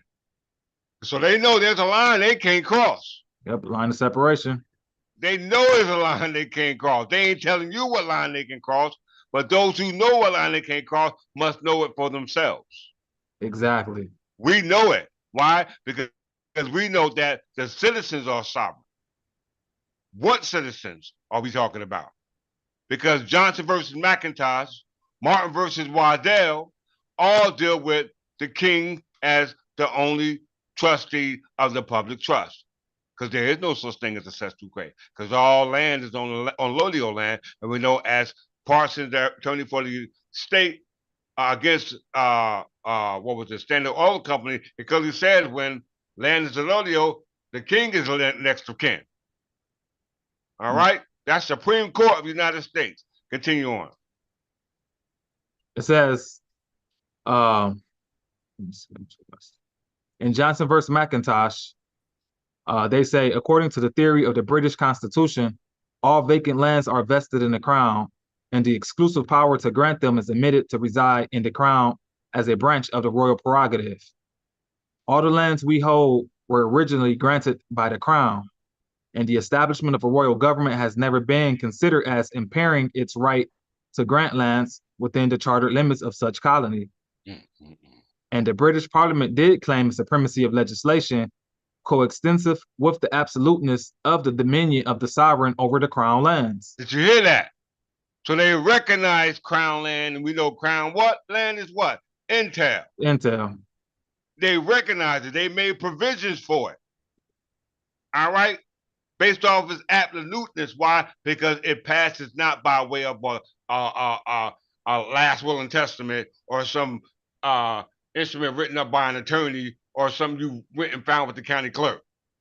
It's written in statutory law of dispensation. Go ahead. It says in the British, the American doctrine, to the contrary, is embodied in two brief resolutions of the people of Pennsylvania. First, that the inhabitants... Now, when you say Pennsylvania, they talking about the Congress. Congress. Y'all must understand. They ain't just talking about any individual. You know, under the Naturalization Act, the only people was considered citizens was those who made up the people. Inway versus Hansan, United States versus Bagat, United States versus Bagat, same thing. They clearly say that under the Naturalization Act, it has nothing to do with genetics, ethnicity, or nationality. It's just based off the color of your skin. All Complexion. right. Yep. So if it's based off the color of skin, then they are not the heirs and successors of the crown land, which they are making provisions for based off their reason. Because we know it said that they originally had to do away with slavery. They already knew they had to start with it. Why? Because they know the origin of slavery started with them being enslaved by us. As it was in the beginning, Scottish. will be in the end. Let's go. All right. It says that the inhabitants of these colonies are entitled to the same rights and liberties within the colonies, that the subjects born in England are entitled within the realm. Stop. Did they say state, Archbishop? Nope. So the state know what they did was wrong. They said the inhabitants of these colonies are entitled to the same right. When they say the inhabitants of these colonies, they're talking about those who made up the colonies, which are the 13 colonies, which became the Articles of Confederation, which are your founding fathers, which made up the citizenship of those reclassified as what they call white Anglo-Saxon Protestants. That's who they deem themselves to be. All right. But it says that they wanted the same right as colonies as the subjects born in England here in this rim. It just said it, entitled within this rim. It didn't say that rim in England. It said this rim over here. We know it's this rim because in 1776, all the authority that the monarchs had based off the grants given to them, which we're talking about, you got a grant by act of a legislation that you created yourself, which is a violation. Why? Because how did you get it? Yep. Chain of title, acquire the title. We acquire the title once and for all. That's what they talking about when Jesus coming back in the cloud, removing the clouds. All right, clear chain of title. That's what he's talking about. Continue on, Archbishop. It says that the power assumed by Parliament to bind the people of these colonies by statutes, in all cases whatever, is unconstitutional, and therefore the source of these unhappy difficulties. The Congress of 1774, in their Statement of Rights and Grievances, affirm a free and exclusive power of legislation, and their several provincial legislators, in all cases of taxation and internal polity, subject only to the negative of their sovereign, in such manner as has been heretofore used and accustomed. Stop. So Chief Justice Cheney, no, Chief Justice, whoever given their dissent in this case, said that they realize they're subject to the taxation and internal policy, subject only to the negative of their sovereign. The negative of the sovereign or the positive of sovereign is two terms denoted to prescription of sovereignty. Either you got the de jure sovereign or the de facto sovereign. So they said the only problem that they got was that was negative to the sovereign, because that which was positive to the sovereign is that which is king and parliament. So they know what they're doing is wrong. Why? Let's see. They know doomsday is coming. They know it. Let's read it. The unanimous consent of the people of the colonies, then to the power of their sovereign, to dispose of and make all needful rules and regulations respecting the territory of the crown. You hear that? Respecting the territory of the crown. Respecting. Look that turn up. Go ahead. In 1774, was deemed by them as entirely consistent with opposition, remonstrance, the renunciation of allegiance, and proclamation of civil war, in preference to submission to his claim of supreme power in the territories. Stop. So they knew what they were doing was wrong. At the same time, they recognized, yeah, we subjects, but hell if we do, we damn we do, we damn we don't. Why? Watch what they say. It says, I pass now to the evidence afforded during the Revolution and the Confederation. The American Revolution was not a social revolution. It did not alter the domestic condition or capacity of persons within the colonies. nor was it designed to disturb the domestic relations existing among them. It was a political revolution by which 13 independent colonies became 13 independent states. The Declaration of Independence was not, says Justice Chase, a declaration that the United Colonies jointly, in a collective capacity, were independent states, but that each of them was a sovereign and independent state. That is, that each of them had a right to govern itself by its own authority and its own laws without any control from any other power on earth. Stop. Okay. So now somebody's acting as the sovereign. And that's the states. That's the states. And they gave some, they say God that gave them the power is by divine right of God. All right. They ain't got no instrument passed down from time immemorial, charter. All right. A grant. Watch what they say. And now remember, these same people are supposed to be members of the Church of England at this time. It says these sovereign and independent states being united as a confederation by various public acts of cession became jointly interested in territory. And read that again. Became jointly interested. Yep, it says these sovereign and independent states being united as a confederation by various public acts of cession became jointly interested in territory and concerned to dispose of and make all needful rules and regulations respecting it. It is in conclusion, not open to this discussion in this court, that there was no territory within the original United States that was claimed by them in any other right than that of some of the Confederate states. The question whether the vacant lands within the United States, says Chief Justice Marshall, became joint property or belonged to the separate states was a momentous question which threatened to shake the American Confederacy to its foundations. This important and dangerous question has been compromised, and the compromise is not now to be contested. Did y'all hear that? Did you hear what that just said? This is going to shake America's Confederation to its roots when you start bringing up who controls this land, because they meant preservation to respect the crown land in case the crown come back. This is the reason why America can grant no indefeasible title. They can't give you a title. They can't prove if you on your own. Yeah. When the king come back, you got to answer how you got it. Yeah. They tell you they don't belong to them. Know what I'm saying? They tell you it don't belong to them. Why? Because it was left a part of a trust. We're going to end with that. Where's it at? All right, we're going to end with Jeremiah. We know Jeremiah was warning the Israelites, all right? And we know that the Scottish kings who stole our state, who set their parameters for your understanding, which you have now on the misunderstanding of what you should know that we give to you now, going back to the warning that they got from Jeremiah. All right? Let's read this warning before we close out. All right? Read it for him, Archbishop. It says, O ye children of Benjamin, gather yourselves to flee out of the midst of Jerusalem, and blow the trumpet in Tekoa, and set up a sign of fire in Beth-Hakkerem. For evil appeareth out of the north in great destruction. I have likened the daughter of Zion to a comely and delicate woman. The shepherds with their flocks shall come unto her. They shall pitch their tents against her round about. They shall feed everyone in his place. Prepare ye war against her. Arise and let us go up at noon. Woe unto us, for the day goeth away, for the shadows of the evening are stretched out.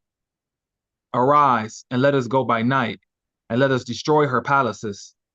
For thus hath the Lord of hosts said, Hew ye down trees and cast mount against Jerusalem. This is the city to be visited. She is wholly oppression in the midst of her. As a fountain casteth out her waters, so she casteth out her wickedness. Violence and spoil was heard in her. Before me continually is grief and wounds. Be thou instructed, O Jerusalem, lest my soul depart from thee. lest I make thee desolate, a land not inhabited. Thus saith the Lord of hosts, they shall thoroughly clean the remnant of Israel as a vine, turn back thine hand as a grape gatherer into the baskets. To whom shall I speak? So, So, to whom shall I speak and give warning, that they may hear? Behold, their ear is uncircumcised, and they cannot hearken. Behold, the word of the Lord is unto them a reproach. They have no delight in it. Therefore I am full of the fury of the Lord. I am weary with holding in. I will pour it out upon the children abroad, and upon the assembly of young men together. For even the husband with the wife shall be taken, the aged with him that is full of days. And their houses shall be turned unto others, with their fields and wives together. For I will stretch out my hand upon the inhabitants of the land, saith the Lord. For from the least of them even unto the greatest of them, everyone is given to covetousness, and from the prophet even unto the priest, everyone dealeth falsely. They have healed also the hurt of the daughter of my people slightly, saying, Peace, peace, when there is no peace. Were they ashamed when they committed abominations? Nay, they were not at all ashamed, neither could they blush. Therefore they shall fall among them that fall at the time that I visit them, they shall be cast down, saith the Lord. Thus saith the Lord, stand ye in the ways and see and ask for the old paths. Where is the good way? And walk therein, and ye shall find rest of your souls. But they said, we will not walk therein. that's cool. All right. So you have made your way to the old path, the good way. All right. This is that crossroad that you're in. All right. You're in the third tip of English church. Ain't no more temples after this one. All right. Dred Scott has showed you the way. All right. We know Scots land goes back to the stone of scone. And the stone of scone goes back to the dream that Jacob had in regards to the land that was promised from his Lord, from his father. All right. But when Jacob woke up, hell, wasn't no land there. Mm-hmm. You know what I'm saying? So y'all keep having that dream if y'all want to about some land that you ain't gonna get. What we trying to get you to understand that you can vision this dream from using the faculties that we call autobiological memory. And autobiological memory is done through by way of what we had called having an outer body experience. The outer body experience through autobiological memory is through autoscopy, seeing yourself outside of your body to be able to travel back at time and space to an area back where your forefather was. All right. And you're able to do that because they left for record. It's do what they call digital uploading, and digital uploading has been done on a biological level. All right. The biological level upgrade is do what they call your somatic nervous system based off your perception of things you perceive through your sensory section called your somatic nervous system, which gives you the ability to perceive things through transduction. All right, interpreting what the cells receive. Because remember, no matter what you see through your five faculties, taste, touch, smell, sight, the brain has to make sense of that, and that brain is not locked in a box. All right, and it ain't got no eyes. All right, so see with the eyes of the soul. Because what it said here in 16 again? Thus saith the Lord, stand ye in the ways and see and ask for the old paths, where is the good way, and walk therein, and ye shall find rest for your souls. But they said, we would not walk therein. Okay, so I'm going to ask y'all one more time. Close your eyes. When you close your eyes, all that you see is yourself. Self is mind. Mind is mental. When you see yourself mental, it gives life to your cells. All right. To give you ability to make that transition to what we call biological immortality, which is achievable for some cellular biology, for some cells. You can achieve this immortality, but you're not going to learn it if you don't know it. And knowing it is living it, and living it is experiencing it. And how you can experience it is here at the Third Tip of English Church. And with that, I digress, and I leave the last words here at the Third Tip of English Church to my Archbishop Belmont, which is the one that will receive you when you come on home. And with that, I say peace. Archbishop, you got the last word.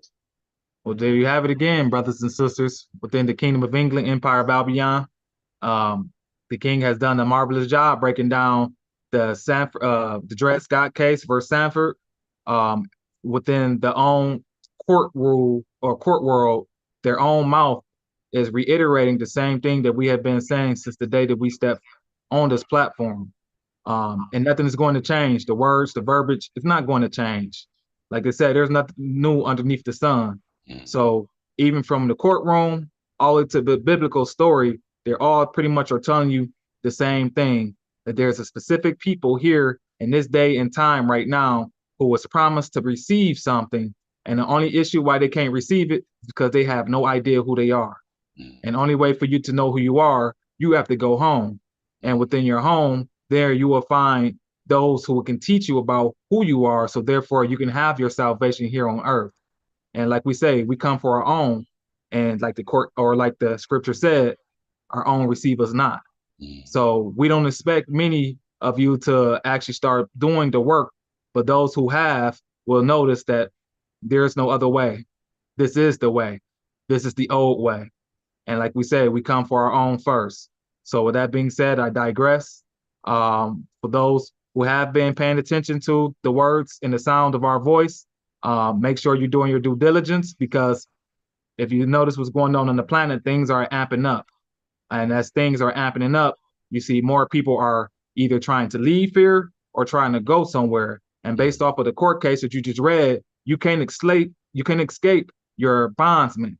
No matter where you go, your bondsman is going to be able to recoup you. So you either choose to be underneath God or you choose to be underneath Caesar. Caesar operates through the municipal law that has now been instituted in your so-called domestic local law. But even within your domestic local law, you can still find what? The laws of England. Within the laws of England, you should be able to find salvation. But for you to be able to do that, you got to go back to the original head or to the original territory, i.e. the church, and bring yourself back to life, because only the church can call you as been alive or dead from the concrete and not from the so-called abstract that you're getting taught within your so-called Protestant churches here today. So we do love you. You know, we wouldn't be putting our life on the line like this if we didn't, you know. And like the king said earlier, if any of those other pastors, teachers, scholars, ministers, lawyers, whoever you come to trust in your waking life, if they don't know this and they have yet to be able to tell you the truth regarding who you truly are, then you need to really question your loyalty to them. Because if they can't give you your salvation, then why would you give your all to them? Exactly. Let me just say something on that note. And once again, well said, Archbishop. But you know, and under the same breath, you know, this channel and this platform is for structure and for correction. For all those he just mentioned, if you seek the path of truth, you're welcome. You know what I'm saying? In my father's house there are many mansions. If there were not, I wouldn't have told you so. And there's much work to do. All right. So there's room for correction, because we all have made mistakes along the way. All right. But Exactly. what happens when you make a mistake? You go back and get direction. All right. You don't keep walking the same way, and you never get direction for somebody coming back the way you trying to go. All right. Because why is he coming back this way? If he can't tell you what's at the end of where he came from, then brother, do not go that way. That's a lot of times, brother Shetty. I wanted to say something about him as well on the lecture I did in the last platform. It's really important to understand, as we said here, about understanding biological immortality, about remembering where you come from, not just under your senses, but on a biological level, because every entity on this planet or biological organism has an origin where it comes from. All right. So if you calling the name Seti and you saying Seti is Egyptian god, when I looked up Seti, Seti got a head of a dog. Okay, And he has this, a head of a dog. All right, so you really need to question your descent. All like we right, say, words are power. It's yeah, vibration. words of power. What it said in the beginning was the word was God, the word became flesh and dwelt amongst man. John 1:14. That's my birthday, January 14th. Revelation 1:14. It has they say something along the same lines. All right, January 14th is the birth of New Year, Yan and Year. It has always been the Berber year, going back to time immemorial. They changed it from January 14th to January 1st. It's called the old style calendar. All right. So I have returned, and I'm coming for what's mine. You either be on the land or not on the land. That's what chess is all about. And it's checkmate. All right. My pawn know who I am. My knights know who I am. My bishops know who I am. My guards, the bishops, the I know my castles. Right? You get in the history of Jerusalem. Who built all the castles in Jerusalem? Folk the Fifth. Folk the Fifth. He built all the castles when Folk the Fifth retreated from Baldwin the Second and Baldwin the First and Godfrey the Bouillon. They were all the facto rulers of Jerusalem. Exactly. It didn't become the jury till Folk the Fifth came upon the scene, and that's when Saladin came and tried to take it.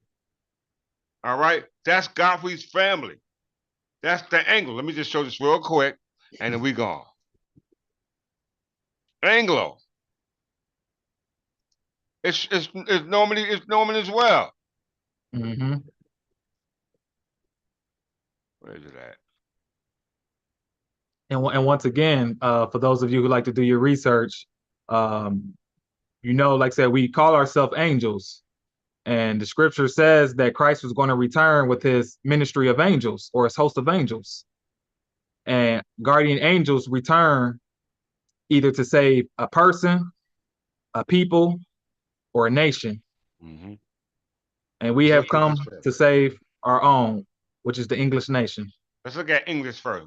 Let's do English.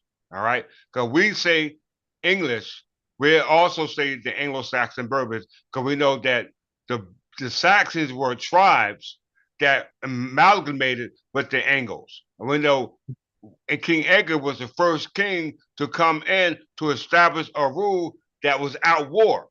You know, he was also the first king to ever wore a real crown.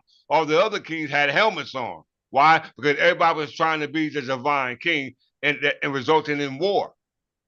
Right? Everybody's fighting for this throne. What did Saladin say? What is Jerusalem to you? Everything. You know what I'm saying? If you ain't got peace in the city, you ain't got a peace nowhere. You got peace nowhere in the land. That's why the municipal law was the law of the angelic being. We know the word angel means messenger. Let's read it for ourselves. Can they see that, Archbishop? Yep. Read it that. says, the history of the name English begins in the days of the Anglo-Saxon tribes in Britain. It was a name for an Englishman, so nicknamed for a person from England. The name English comes from the Old English word Ingles, originally used to describe the Angles as distinct from the Saxons. One document in referring to a raid in 1541 mentions the attacking party were to the number of 52 Englishmen. The name was probably used to refer to non-Welsh in the border counties in that region, non-Celtic Scot in the Scottish England borderlands, and non-Dane in the Danelaw regions. Okay, now let's look up Anglo. Well, Angle first, because he said Angles. N-G-E, no, L-E-S.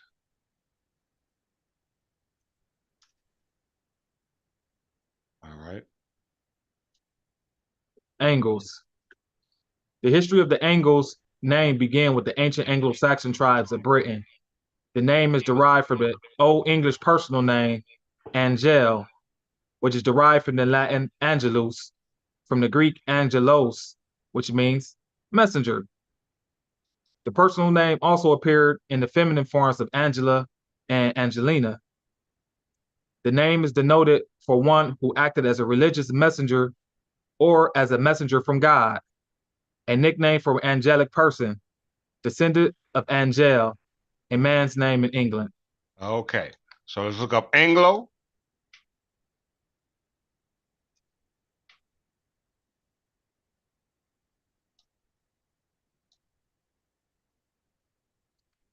The Anglo family name is derived from the coastal landscape of medieval France known as Normandy.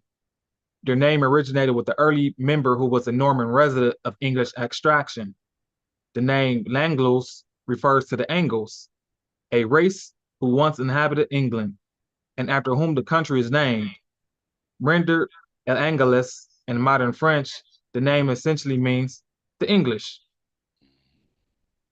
Okay, now this is one more thing before we close out. Battle of Bungensburg. Let's look at this. It's funny when you can prove who you are just from historical records. Now, this is a battle that was recorded. If the angels are bad people, and those people in the Bible are the good people who represent God, then why is Saint Andrew, the brother of Saint Peter, the follower of Jesus, who were the fishers of men, fighting with the angels? Read this right here. Read this first paragraph right here, Archbishop. The Battle of Brunanburh was fought in 937 between Ethelstan, King of England, and an alliance of Olaf Guthfrithson, King of Dublin, Constantine II, King of Scotland, and Owen, King of Strathclyde. The battle was Okay, sometime. stop. So Constantine was the king of Scotland called the Kingdom of Alba. All right. And he was aligned with other northern kings, Danish kings, Lombards, Frankish, etc. Now I'm going to go to one more point before we close out. Where was it at? St. Andrew. Saint. All right, because these are the saints that they say y'all follow. Christians follow.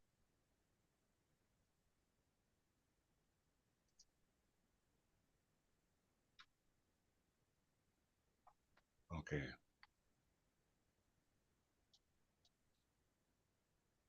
And we're using Wikipedia. I mean, what we call it? Family Crest, House of House Names. of Names to qualify what we're saying. All right, Yep. because we're saying these are surnames, right? Surnames were given to you to identify you either with a family, person, place, thing, occupation, etc. All right. So we know the story of Saint Andrew. Andrew was the apostle of Jesus. All right. Real brief. Was the apostle of Jesus. He was the brother of Simon Peter. All right. All right. I did a class on General Yohana. He was say he was sitting in Peter's chair. All right. He don't realize the St. Peter chair was sitting over there in what's it called Roman Basilica. All right. All that story is fabricated. Why? Let's see. Apostle Andrew. We know Saint Apostle is a Scottish saint. Saint Andrew the Apostle is a Scottish saint. All right. Let's see here. See it? Patron saint, Scotland. All right. So when you say Scotland, you're going into the Scottish kings because they descended from Scotland. All right. Now let's go into the medieval ages. We don't care about all that biblical stuff because you can't prove it.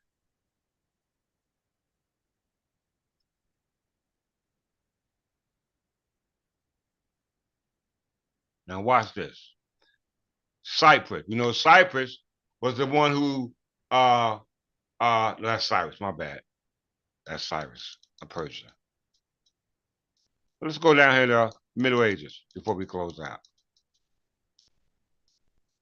Scotland, right here. Read this, Archbishop Forum. The several legends claim that the relics of Andrew were brought by divine guidance from Constantinople to the place where the modern Scottish towns of St. Andrew stands today. The oldest surviving manuscripts are two. One is among the manuscripts collected by John Baptiste Colbert and willed to Louis XIV of France, now in Bibliotheca Nationale, Paris. The other is the Harleian Miss in the British Library, London. Okay. So we see the flag of Scotland, right? And the flag of Scotland is associated with the Scottish, also St. Andrew, the patron saint of Scottish, and it said it was brought to Scotland from Constantinople, going back to Constantine, right? Mm-hmm. And Constantinople, the Council of Nicene, Christianity, which also included Pope Gregory I, which had the Anglo-Saxons convert to Christianity, and Asselton was the king of England from the Kingdom of Wessex. He was the grandson of Alfred the Great. All right, so let's see what's going on in the Middle Ages when St. Andrew, a Scottish saint who assisted Scotland when Scotland is war with England. All right, let's read it, the next paragraph, and we're going to close on this. Read this, Archbishop. It says, according to legendary accounts given in the 16th century historiography, Oangus II in AD 832 led an army of Picts and Scots into battle against the Angles, led by Ethelstan, near modern-day Ethelstanford, East Lothian. Okay, stop. So if the Scottish saint is helping Scots fight a battle against Angles, right? And we know Angles in English are gods according to the real meaning of the name. All right. We ain't read this from the Bible. We went to the Family Crest of Coast of Arms. We looked up English, Angles, Angels, Anglo, and they're all synonymous. All right. And they're associated with Athelstone.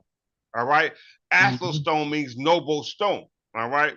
And we know noble denotes to the noble family. Now you either take it from this perspective, concrete, or you can go back to that Scottish fable dealing with the stone of scone when Jacob falling asleep and dreaming ladder coming down from stairs from heaven and angels walking up and down. Because they might be devilish angels or good angels. We can tell bad angels here as well as good ones. So which one do you listen to? All right? Because exactly. Athelton was descendant of who? King Alfred of Wessex. And his complexion was who? Look like us. Now that's some proof for your book. All right?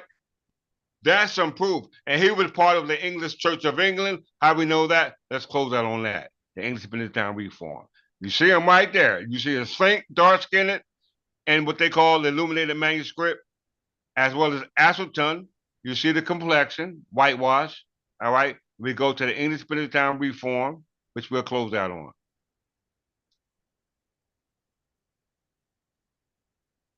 And point of interest, as you can see, these wars have been going on ever since Rome came in with the Gregorian mission. All right, we're going to go right down here. It says the monasteries of the English Church. Did it say Church of England, Archbishop? Sure didn't. It said the English Church. So they knew the difference between the English Church and the Church of England. Why? Because the Church of England had these secular clergy going all the way back to Constantinople. All right? King Edgar had all of them removed. Why? Because he was the only person that can do it. He was the image of Christ, as you can see here. All right?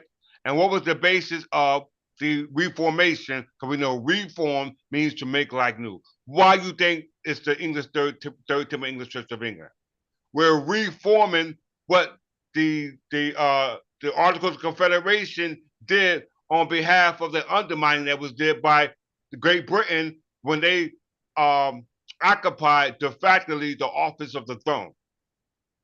All right? Read this last paragraph before we close out. This right here. It says, in the 7th and 8th century England, most monasteries were Benedictine, and Benedict mean good. But in the 9th century, learning and monasticism declined severely. Alfred the Great, 871-899, deplored the decline and started to reverse it. The court of Ethelstan, the first king of the whole of England, was cosmopolitan, and future reformers such as Dunstan and Ethelwood learned from continental exponents of Benedictine monasticism. The English movement became dominant under King Edgar, 959 to 975, who supported the expulsion of secular clergy from monasteries and cathedral chapters and their replacement by monks. The reformers had close relations with the crown, furthering its interest and depending on its support. Stop. Okay. So the reformers, i.e. King Edgar and his descendants, all right, had close relations with the crown. Why? Because King Edgar was sitting at the corporation soul.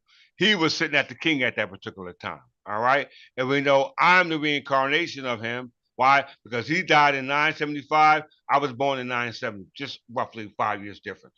So every 1,000 years, the spirit or the image of Christ reincarnates. So I've come to free you from the ignorance which you now have as a result of the classification of all those who belong to the English church, now under the auspices of the Church of England, which was disestablished back in the 17th century by Thomas Jefferson because he wanted to take over church property by way of what we call fee and simple, being that it's intel, and the only way it can become intel again was to refuse the church and state back together again, as it was done in the Crown in 1776. It was represented by the 1776 Constitution of New Jersey, which is under the common law. And we know, as Smith versus Alabama says, there's only one common law, and that's the common law of England. And every state within the Union adopted that common law and must be looked at in the light of the history of its people.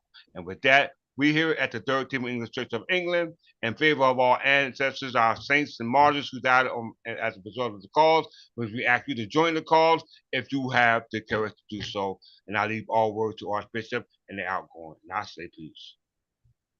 Once again, the King had just broke it down to you for those of you who needed to get a refresher on what it has been that we have been called to come and do.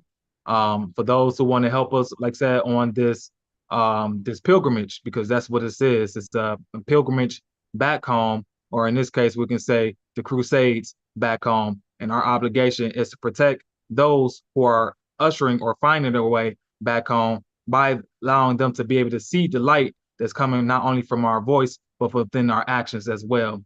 So once again, if you find and see that this is who you are and you're ready to come out of your bondage, i.e. hell, where the debt slavers or the debtors dwell, this is your way home. And so once again, we come for our own first. Those who have English ancestry, but not just English ancestry, those who can trace themselves back to Great Britain, who pledged their allegiance back to our monarch, who today is the Cristo, and his name is King Clifford Jefferson from the Royal